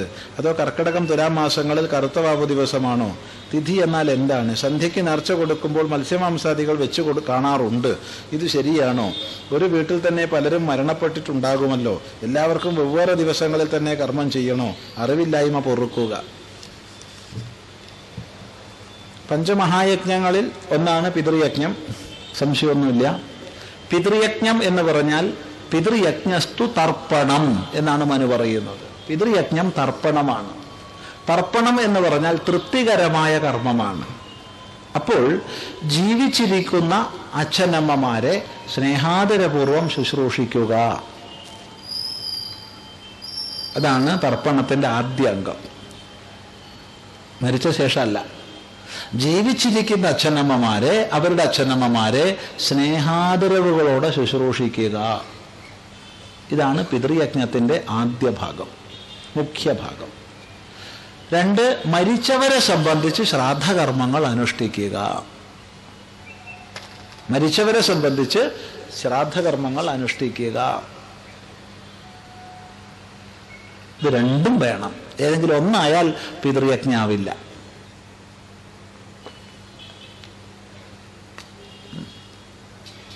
ഇനി ഇങ്ങനെയുള്ള ശ്രാദ്ധകർമ്മങ്ങൾ തന്നെ പല പ്രകാരത്തിൽ പഠിക്കേണ്ടതുണ്ട്. 1, ഒരു വ്യക്തിയുടെ മരണത്തോട് ചേർന്ന്, ശരീര സംസ്കാരത്തോട് ചേർന്ന് ചെയ്യുന്ന പിണ്ടദാനങ്ങൾ, അത് വ്യത്യസ്ത ദേശ സമുദായാദി ഭേദങ്ങൾക്കനുസരിച്ച് വിവിധ രീതികളിൽ ചെയ്യപ്പെടുന്നുണ്ട്. ഏതാണോ അവനവൻ്റെതായ ആചാരക്രമം പരമ്പരാപ്രാപ്തമായത് അത് ചെയ്തുകൊള്ളൂ. എന്തു തന്നെയായാലും ഒരു 16 പിണ്ടമെങ്കിലും ദാനം ചെയ്തിരിക്കും. അത് ശ്മശാനകർമ്മം ചെയ്ത ദിവസം +10 തീരുന്ന ദിവസം എന്നിങ്ങനെ 11 കഴിഞ്ഞ് അവസാനിക്കുന്ന രീതിയിൽ ചുരുങ്ങിയത് 16 പിണ്ടമെങ്കിലും ദാനം ചെയ്തിരിക്കുന്നതാണ് ഒരു സമ്പ്രദായം. എന്നാൽ ചില സമൂഹങ്ങളിൽ ദിവസം 1 എന്ന തോതിൽ 16 ദിവസങ്ങളിൽ അനുവർത്തിക്കുന്ന രീതിയുണ്ട്. അവസാനം ഷോഡശി എന്നുള്ള രൂപത്തിൽ ചെയ്യുന്ന ഒരു രീതിയുണ്ട്. എങ്ങനെയാണ് അവനവൻ പരിപാലിച്ചു വരാൻ അങ്ങനെ ചെയ്തോളൂ. പക്ഷെ ചെയ്യുന്നത് ശ്രദ്ധയോടുകൂടി ചെയ്യുക. ശ്രദ്ധയാണ് മുഖ്യം. ആരൊക്കെ പിണ്ടദാനം ചെയ്യാൻ ബാധ്യതപ്പെട്ടിരിക്കുന്നുവോ അവരൊക്കെ ഒന്നിച്ചൊരു സ്ഥലത്ത് താമസിക്കണം. അത് കുടുംബ ബന്ധങ്ങളെ ഊട്ടിയുറപ്പിക്കും. പിണ്ടദാനം ചെയ്യാൻ ബാധ്യതപ്പെട്ടവരൊക്കെ ഒന്നിച്ചൊരു സ്ഥലത്ത് താമസിക്കുക. അത്രയും ദിവസങ്ങളിൽ ദൈവയജ്ഞം തുടങ്ങിയവയിൽ നിന്ന് അവർ ഒഴിവാക്കപ്പെട്ടിരിക്കുന്നു. മറ്റൊരു യജ്ഞവും അവർ അനുഷ്ഠിക്കേണ്ടതില്ല. പരിപൂർണമായി അവരുടെ ശ്രദ്ധ മുഴുവൻ ഈ പിതൃയജ്ഞത്തിൽ പിണ്ടസമർപ്പണത്തിലായിരിക്കണം. അത് കഴിഞ്ഞാൽ വാർഷികമായി പ്രത്യേകം ഏകോദ്ദിഷ്ട ശ്രാദ്ധം വിധിക്കപ്പെട്ടിട്ടുണ്ട്. വാർഷികമായി അതേ തിഥിയിൽ ആ ഒരു ജീവനെ സങ്കല്പിച്ചുകൊണ്ടുള്ള പിണ്ടദാനം ആവാം. അതുകൂടാതെ മരണാനന്തരം 16 പിണ്ടദാനങ്ങൾ മാത്രമാണ് ഏകോദ്ദിഷ്ടമായി വരുന്നതെന്നും പിന്നീടുള്ളതൊക്കെ ബഹൂദ്ദിഷ്ടമാണെന്നും ആചാര്യന്മാർ മറ്റു പ്രകരണങ്ങളിൽ പറഞ്ഞു തരുന്നുണ്ട്. അതായത് ഏതെങ്കിലും ഒരു പിതൃജീവനെ സങ്കല്പിച്ചല്ല പിന്നീടുള്ള പിണ്ടദാനങ്ങൾ ബഹൂദ്ദിഷ്ടമാണ്. സകല പിതൃക്കളെയും സങ്കല്പിച്ചുകൊണ്ടാണ് പിന്നീട് ചെയ്യുന്നത്. ആ പിന്നീട് ചെയ്യുന്നത് വർഷത്തിൽ വ്യത്യസ്ത തിഥികളിലുണ്ട്. ദക്ഷിണായനം ആരംഭിക്കുന്ന 1ാമത്തെ വാവ്, അതാണല്ലോ കർക്കിടകത്തിലെ കറുത്ത വാവ്. ദക്ഷിണായന ആരംഭത്തിലെ 1ാമത്തെ കറുത്ത വാവ് കർക്കിടകത്തിലെ കറുത്ത വാവ്. അതുപോലുള്ള ചില തിഥികൾ വിശിഷ്ടമായി പറയപ്പെടുന്നു. അപ്പൊ അത്തരം ദിവസങ്ങളിൽ ബഹുദ്ദിഷ്ടമായി സകല പിതൃക്കളെയും സങ്കല്പിച്ച് പിതൃഭ്യോ സ്വധാ എന്ന ഭാവത്തോടു കൂടി ചെയ്യണം. ഇനി ദിവസവും ആവാം. ദിവസവും അവനവൻ കുളിക്കണ സമയത്ത് കുളി കഴിഞ്ഞു ദേവതാരാധനയ്ക്ക് മുമ്പായിട്ട് ഉള്ളം കയ്യിൽ വെള്ളം അല്പമെടുത്ത് പിതൃൻ തർപ്പയാമി പിതൃഗണാൻ തർപ്പയാമി എന്നിങ്ങനെ പിതൃക്കളെയും പിതൃഗണങ്ങളെയും മൊത്തം തർപ്പണം ചെയ്യാം. അതിൻ്റെ വിധാനങ്ങൾ ഏതെങ്കിലും ഗുരുനാഥനിൽ നിന്ന് മനസ്സിലാക്കുക. ലളിതമാണ്. ഇനി അതൊന്നും പ്രശ്നമല്ല. എങ്ങനെ ചെയ്താലും തിരക്കുള്ള ഭാവന ശുദ്ധമായാൽ മതി. ശുദ്ധമായ ഭാവനയോടുകൂടി പിതൃക്കളെയും പിതൃഗണങ്ങളെയും തർപ്പണം ചെയ്യുന്നു എന്നുള്ള ഭാവന ചെയ്യാം. അവനവൻ ഭക്ഷണം കഴിക്കുന്നതിന് മുമ്പ് എന്താണോ അവനവൻ്റെ ഭക്ഷണം അതിന് മുമ്പായിട്ട് ഒരു പിടി പിതൃക്കളെ സങ്കല്പിച്ച് ദാനം ചെയ്യാം. സന്ധ്യാസമയത്ത് വിളക്ക് വയ്ക്കുമ്പോൾ ഒരു തിരിയെങ്കിലും പിതൃക്കളെ സങ്കല്പിച്ച് വയ്ക്കുക. ഇതൊക്കെ എന്തെങ്കിലും ക്രിയയാണെന്ന് ആരും സങ്കല്പിക്കരുത്. ക്രിയയല്ല, അതിലടങ്ങിയൊരു ഭാവനയുണ്ട്. ഉത്കൃഷ്ടമായൊരു ഭാവന, അതിനെ വളർത്തുക. കടൽ തീരത്ത് ബലിയിടുക. കടൽ തീരത്തിടാം, സന്തോഷം. പുഴയുടെ തീരങ്ങളിൽ പതിവുണ്ട്, സന്തോഷം. ഇതൊന്നും അല്ലാണ്ട് മുറ്റത്ത് ചാണകം വഴുകി വൃത്തിയാക്കി അർദ്ധപക്വാന്നം ജന്തുക്കൾക്ക് സമർപ്പിക്കുന്നതുണ്ട്, സന്തോഷം. അപ്പോൾ ഓരോ പ്രദേശത്തും ഏത് രീതിയാണോ അവലംബിച്ച് വരുന്നത് അത് ചെയ്തോളൂ. ഇത്രയേ ഉള്ളൂ. സമർപ്പണ ഭാവന അവിടെ ഉണ്ടായിരിക്കണം. അതിൻ്റെ പേരിൽ ഒരു ജന്തുവെയും ഉപദ്രവിക്കരുത്. ഇത് പ്രത്യേകം ശ്രദ്ധിക്കുക. ചില ആൾക്കാർ വീട്ടുമുറ്റത്ത് ഇങ്ങനെ പിണ്ടദാനമൊക്കെ ചെയ്തിട്ട് ഇപ്പുറത്ത് കല്ലും കൊണ്ട് കാത്തു നിൽക്കും, പൂച്ചയോ പട്ടിയോ വന്നാൽ എറിഞ്ഞോടിക്കാൻ വേണ്ടിയിട്ട്. ചോദിച്ചാൽ പറയും, സ്വാമി അത് കാക്കയെ കഴിക്കാൻ പാടുള്ളൂ. എന്തരേക്ക് നമ്മൾ ചോദിക്കാറുണ്ട്, നിന്റെ അച്ഛൻ കാക്കയാവുമെന്ന് നിനക്ക് എത്ര ഉറപ്പുണ്ടോന്ന്. ചിലർക്ക് ഇഷ്ടപ്പെടില്ല അങ്ങനെ ചോദിച്ചാൽ. പക്ഷെ ചോദിക്കണേ നമുക്കെന്ത് കുഴപ്പം? കാരണം ഏതൊരു വസ്തു ഒരാൾക്ക് കൊടുത്തു കഴിഞ്ഞാൽ നമ്മുടെ അധികാരം കഴിഞ്ഞു. ശരി, നമ്മൾ ആരെയോ സങ്കല്പിച്ചായിക്കൊള്ളട്ടെ കൊടുക്കുന്നത്. പക്ഷെ കൊടുത്തു കഴിഞ്ഞാൽ നമ്മുടെ അധികാരം കഴിഞ്ഞു. പിന്നെ നമുക്കതിൽ അധികാരം ഇല്ല. പിന്നെയും നമ്മൾ അധികാരം വെച്ചുകൊണ്ടിരിക്കണമെങ്കിൽ കൊടുത്തിട്ടില്ല. പിന്നെ പൂച്ച കഴിക്കാച്ച പൂച്ച കഴിച്ചോട്ടെ, പട്ടി കഴിക്കാച്ച പട്ടി കഴിച്ചോട്ടെ, കാക്ക കഴിക്കാച്ച കാക്ക കഴിച്ചോട്ടെ, ഉറുമ്പ് കഴിക്കാച്ച ഉറുമ്പ് കഴിച്ചോട്ടെ, ആരോ കഴിച്ചോട്ടെ, നമുക്കെന്ത് വേണം? ഈ ഒരു അജ്ഞാനം ഏറെയുള്ളത് മലയാളികൾക്കാണ്. കാരണം വേറെ ഒരു നാട്ടിലും ഇങ്ങനെ കണ്ടിട്ടില്ല, കാക്കയെ എടുക്കാൻ പാടുള്ളൂ എന്ന്. മറ്റെല്ലാ ദേശങ്ങളിലും നമ്മൾ കാണുന്ന ജലാശയങ്ങളിലാണ് പിണ്ടദാനം ചെയ്യുന്നത്. അവിടെ കാക്ക ഈ വെള്ളത്തിൻ്റെ ഉള്ളിലേക്ക് കൊണ്ടുപോയിട്ട് കഴിക്കുന്നൊന്നും വിശ്വസിക്കാൻ വയ്യ. അവിടെ മത്സ്യങ്ങൾ കഴിക്കും, മറ്റു ജലജീവികൾ കഴിക്കും. ശരി, സന്തോഷം. കാക്കയ്ക്ക് കൊടുക്കണോ? വിരോധമില്ല. എല്ലാം കാക്കയ്ക്ക് തന്നെ കൊടുത്താൽ മതി, വേറൊന്നിനും കൊടുക്കണ്ട. അങ്ങനെയാണിപ്പോൾ കാര്യങ്ങളുടെ പോക്ക്. ശരി, തിലഹോമം നല്ലത് തന്നെ. തിലഹോമം ചെയ്തോളൂ. തിലഹോമമൊന്നും ദിവസം ചെയ്യേണ്ടതല്ല. ഇനി വിശിഷ്ടമായിട്ട് ഒരു വർഷം പൂർത്തിയാക്കി, അതായത് ഒരാളുടെ മരണാനന്തരം നമ്മൾ വ്രതപാലനം ചെയ്ത് ഒരു വർഷം നീണ്ടു നിൽക്കുന്ന ദീക്ഷ ചെയ്ത് സ്വീകരിച്ച് അനന്തരം ഒരു വർഷത്തിന് ശേഷം ആ ജീവനെ സംബന്ധിക്കുന്ന ദുരിതങ്ങൾ മുഴുവൻ ഇല്ലാതായി പോകണേ എന്നുള്ള സങ്കല്പത്തോടു കൂടി തിലഹവനം തുടങ്ങിയവ ചെയ്യുന്നു. അഖില ദുരിതങ്ങളെയും ഞാൻ ആവാഹിച്ചില്ലാതാക്കുന്നു, വിഷ്ണുവിൽ ലയിപ്പിക്കുന്നു എന്ന ഭാവനയോടുകൂടി പ്രവർത്തിക്കുന്നു. അതൊക്കെ ചെയ്തോളൂ. അതുകൊണ്ട് പിതൃക്കളോടുള്ള ബാധ്യത ഇല്ലാതാവില്ല കേട്ടോ. ചിലരിതൊക്കെ ചെയ്യണത് പിതൃക്കളോടുള്ള ബാധ്യത ഇല്ലാതാക്കാനാ. എന്നിട്ട് നീ പിണ്ടദാനൊന്നും ചെയ്യാത്തത്? അത് സ്വാമി, ഞാൻ അതൊക്കെ തിരുനെല്ലി കൊണ്ടാക്കിയതാ, ഇനിയിപ്പോൾ ചെയ്യേണ്ട ആവശ്യമില്ല. എന്തിനാ കൊണ്ടാക്കി? അതൊക്കെ ഞാൻ അച്ഛനെ ആവാഹിച്ചൊരു പ്രതിമയിലാക്കിയിട്ട് അവിടെ കൊണ്ടാക്കിയതാ. ഓഹോ, അതില്ല എന്ന് മനസ്സിലാക്കുക. അവിടെ ദുരിതാവാഹനം ചെയ്ത് സായുജ്യപര്യന്തം ക്രിയ ചെയ്ത് വിഷ്ണുപാദത്തിൽ ലയിപ്പിച്ചു എന്ന് പറഞ്ഞാൽ അർത്ഥം തനിക്ക് തൻ്റെ പിതൃക്കളോടുള്ള ബാധ്യത ഇല്ലാതായി എന്നല്ല, അവിടുത്തെ ദുരിത വിമോചനം ചെയ്തു എന്നാണ്. അതുകൊണ്ട് ആത്മപിണ്ഡം ചെയ്യാത്ത വ്യക്തികളൊക്കെ പിതൃപിണ്ഡം ചെയ്യണമെന്നാണ് നമുക്ക് പറയാനുള്ളത്. ആത്മപിണ്ഡം ചെയ്യുന്നത് സന്യാസ സ്വീകരണത്തിന്റെ ഭാഗമായിട്ടാണ്. തനിക്ക് തന്നെ താൻ ബലിയിടും, പിന്നെ ആർക്ക് ബലിയിടാനാ? അല്ലാതുള്ളവരൊക്കെ പിതൃപിണ്ഡം ചെയ്യണം. വീട്ടിൽ നേർച്ച കൊടുക്കുക, നല്ലത് തന്നെ, നേർച്ച കൊടുത്തോളൂ. ഇതൊക്കെ ശുദ്ധ ഭാവനയായിരിക്കണം. എന്താ നേർച്ച കൊടുക്കാന്ന് മനസ്സിലായിട്ടില്ല കേട്ടോ. മനസ്സിലായിട്ടല്ല മറുപടി നേർച്ച കൊടുത്തോളൂ എന്ന് പറയണത്. എന്തായാലും നല്ലെന്തോ ആയിരിക്കും എന്ന് വിചാരിച്ചിട്ടാണ്. അല്ലാണ്ട് നേർച്ച കൊടുക്കുക എന്നുള്ളത് എന്താ ഉദ്ദേശം എന്ന് മനസ്സിലായിട്ടല്ല നമ്മൾ പറഞ്ഞത്. ഇങ്ങനെയൊക്കെ ചെയ്യാറുണ്ടല്ലോ, വളരെ സന്തോഷം. ഇതിലേതാണ് ഉത്തമം? ഉത്തമ ഭാവനയോടുകൂടി ചെയ്യുന്ന എല്ലാം ഉത്തമം. ഉത്തമ ഭാവന ഇല്ലെങ്കിൽ ഒന്നും ഉത്തമമല്ല. ഭാവനയാണ് ഒരു ക്രിയയെ ഉത്തമമാക്കുന്നത്. എല്ലാ വർഷവും മരിച്ച നാളിലാണോ ചെയ്യേണ്ടത്? അങ്ങനെ ചെയ്തോളൂ. അതോ കർക്കിടകം തുലാമാസങ്ങളിൽ കറുത്തവാവ് ദിവസമാണോ? അത് വിശേഷമാണ്, അന്ന് തന്നെ ചെയ്യണം. കർക്കിടകവാവിന് ആരും മുടക്കരുത്, ശ്രദ്ധയോടുകൂടി ചെയ്യാം. തിഥി എന്നാൽ എന്താണ്? തിഥി എന്ന് പറഞ്ഞു കഴിഞ്ഞാൽ ഈ കാലചക്രത്തിന് ആരങ്ങളുണ്ട്. കാലചക്രത്തിൻ്റെ ആരങ്ങൾ സംവത്സരക്രമത്തിലുള്ള ചക്രം കൽപ്പിച്ചിട്ടുണ്ട് വേദത്തിൽ. അവിടെ സംവത്സരക്രമത്തിലുള്ള ചക്രം കൽപ്പിച്ചതിൽ 12 മുഖ്യങ്ങളായ ആരങ്ങളും അവയ്ക്കുള്ളിൽ 2 ഭാഗങ്ങളായിട്ട് 15. അങ്ങനെ 15 15 30.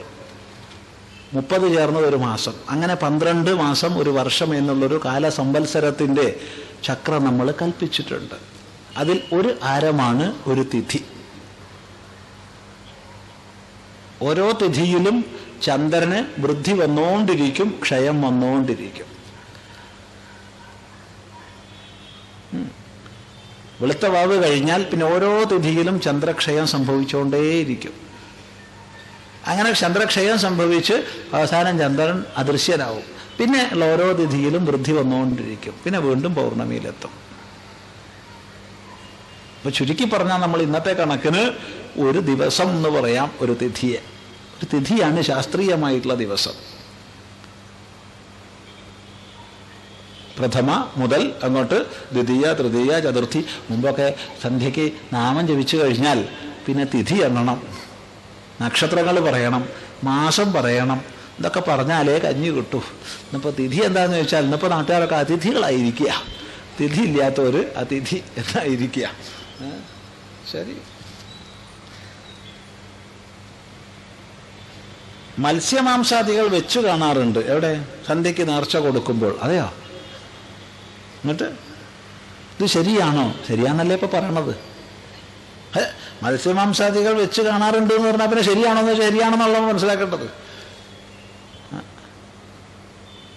അങ്ങനെ വെച്ച് കൊടുക്കണത് ശരിയാണോ എന്ന് ചോദിച്ചാൽ ചിദാനന്ദപുരസ്വാമി എങ്ങനെയാ പറയുക?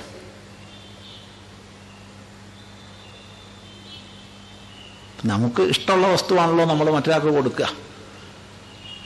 നമ്മൾ വളരെ ബഹുമാനിക്കുന്ന ഒരാൾക്ക് നമ്മൾ എന്താ കൊടുക്കുക എന്ന് ചോദിച്ചാൽ നമുക്ക് എന്താ കൊടുക്കുക? അയാൾക്ക് ഏറ്റവും ഇഷ്ടപ്പെട്ടത് എന്താ വെച്ചാൽ അതാ കൊടുക്കുക. അയാൾക്ക് ഏറ്റവും ഇഷ്ടപ്പെട്ടത് എന്താണെന്ന് നമുക്ക് അറിയില്ല വെച്ചാൽ നമുക്ക് ഇഷ്ടപ്പെട്ടതാ കൊടുക്കുക. അപ്പം മത്സ്യവും മാംസവും ഒക്കെ കേമായിട്ട് കണക്കാക്കുന്ന ആൾക്കാർ മത്സ്യവും മാംസവും കൊടുക്കും. കൊടുത്തോട്ടെ, നമുക്കെന്ത് വേണം? പക്ഷെ ഒരു സുഖമില്ല എന്നാണ് തോന്നണത്. ഒരു സുഖമില്ലായ്മ അതിലുള്ളത്. തെറ്റെന്നൊന്നും പറഞ്ഞിട്ടില്ല കേട്ടോ. കൊടുക്കരുത്, ഈ മത്സ്യമൊന്നും കൊടുക്കരുത്, മാംസമൊന്നും കൊടുക്കരുത്. ഇനി കൊടുക്കുക എന്ന് പറഞ്ഞാൽ ഈ കൊടുത്തിട്ടും കഴിക്കണത് അവനവൻ തന്നെയാണ്. അതുകൊണ്ട് പറയാം. അതുകൊണ്ടാണ് തനിക്കിഷ്ടപ്പെട്ടതാണ് താൻ ഉണ്ടാക്കേണ്ടത് കേമായിട്ട്. അവിടെ നിർത്തണേ, ഇനി അപ്പുറത്തേക്ക് പോകരുതേ. പറഞ്ഞ അർത്ഥം മനസ്സിലായി എന്ന് വിചാരിക്കുക. മത്സ്യം മാംസം അവിടെ നിർത്തിക്കൊള്ളുക, ഇനി അതിൻ്റെ അപ്പുറത്തേക്ക് പോകരുത് ദയവ് ചെയ്തിട്ട്. അതെന്താ? കത്തിച്ചാൽ കത്തണ സാധനമൊക്കെ കുപ്പിയിലാക്കിയിട്ട് വെച്ചു കൊടുക്കുക, എന്നിട്ട് പിതൃക്കളുടെ പേരും പറഞ്ഞ് കുടിക്കുക. പിതൃക്കൾക്ക് വെച്ചു കൊടുത്തു, അതങ്ങോട്ട് ഉപേക്ഷിച്ചു പറഞ്ഞാൽ വിരോധമില്ല. ഏതായാലും പ്രസാദമായിട്ട് കുടിക്കുക. ഈ മദ്യത്തിലൊരു തകരാറെന്താ വെച്ചാൽ കുടിച്ചു കഴിഞ്ഞാൽ പിന്നെ അതിലേക്ക് ആകർഷിക്കപ്പെടും. അങ്ങനെ നമ്മൾ കുടിയന്മാരല്ല, കുടിയാന്മാരായി തീരുകയാണ്. ദൈവത്തിൻ്റെയും പിതൃക്കളുടെയും പേരിൽ കുടിയാന്മാരായി തീരുന്ന അവസ്ഥ നമ്മുടെ നാട്ടിലുണ്ട്.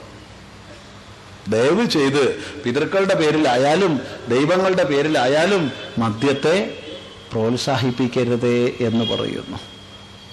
ശരി, സന്തോഷം. തൽക്കാലം നമ്മൾ ഇന്ന് ഉപസംഹരിക്കുന്നു. നാളെ കൃത്യസമയത്തിന് ഒത്തുചേരാം.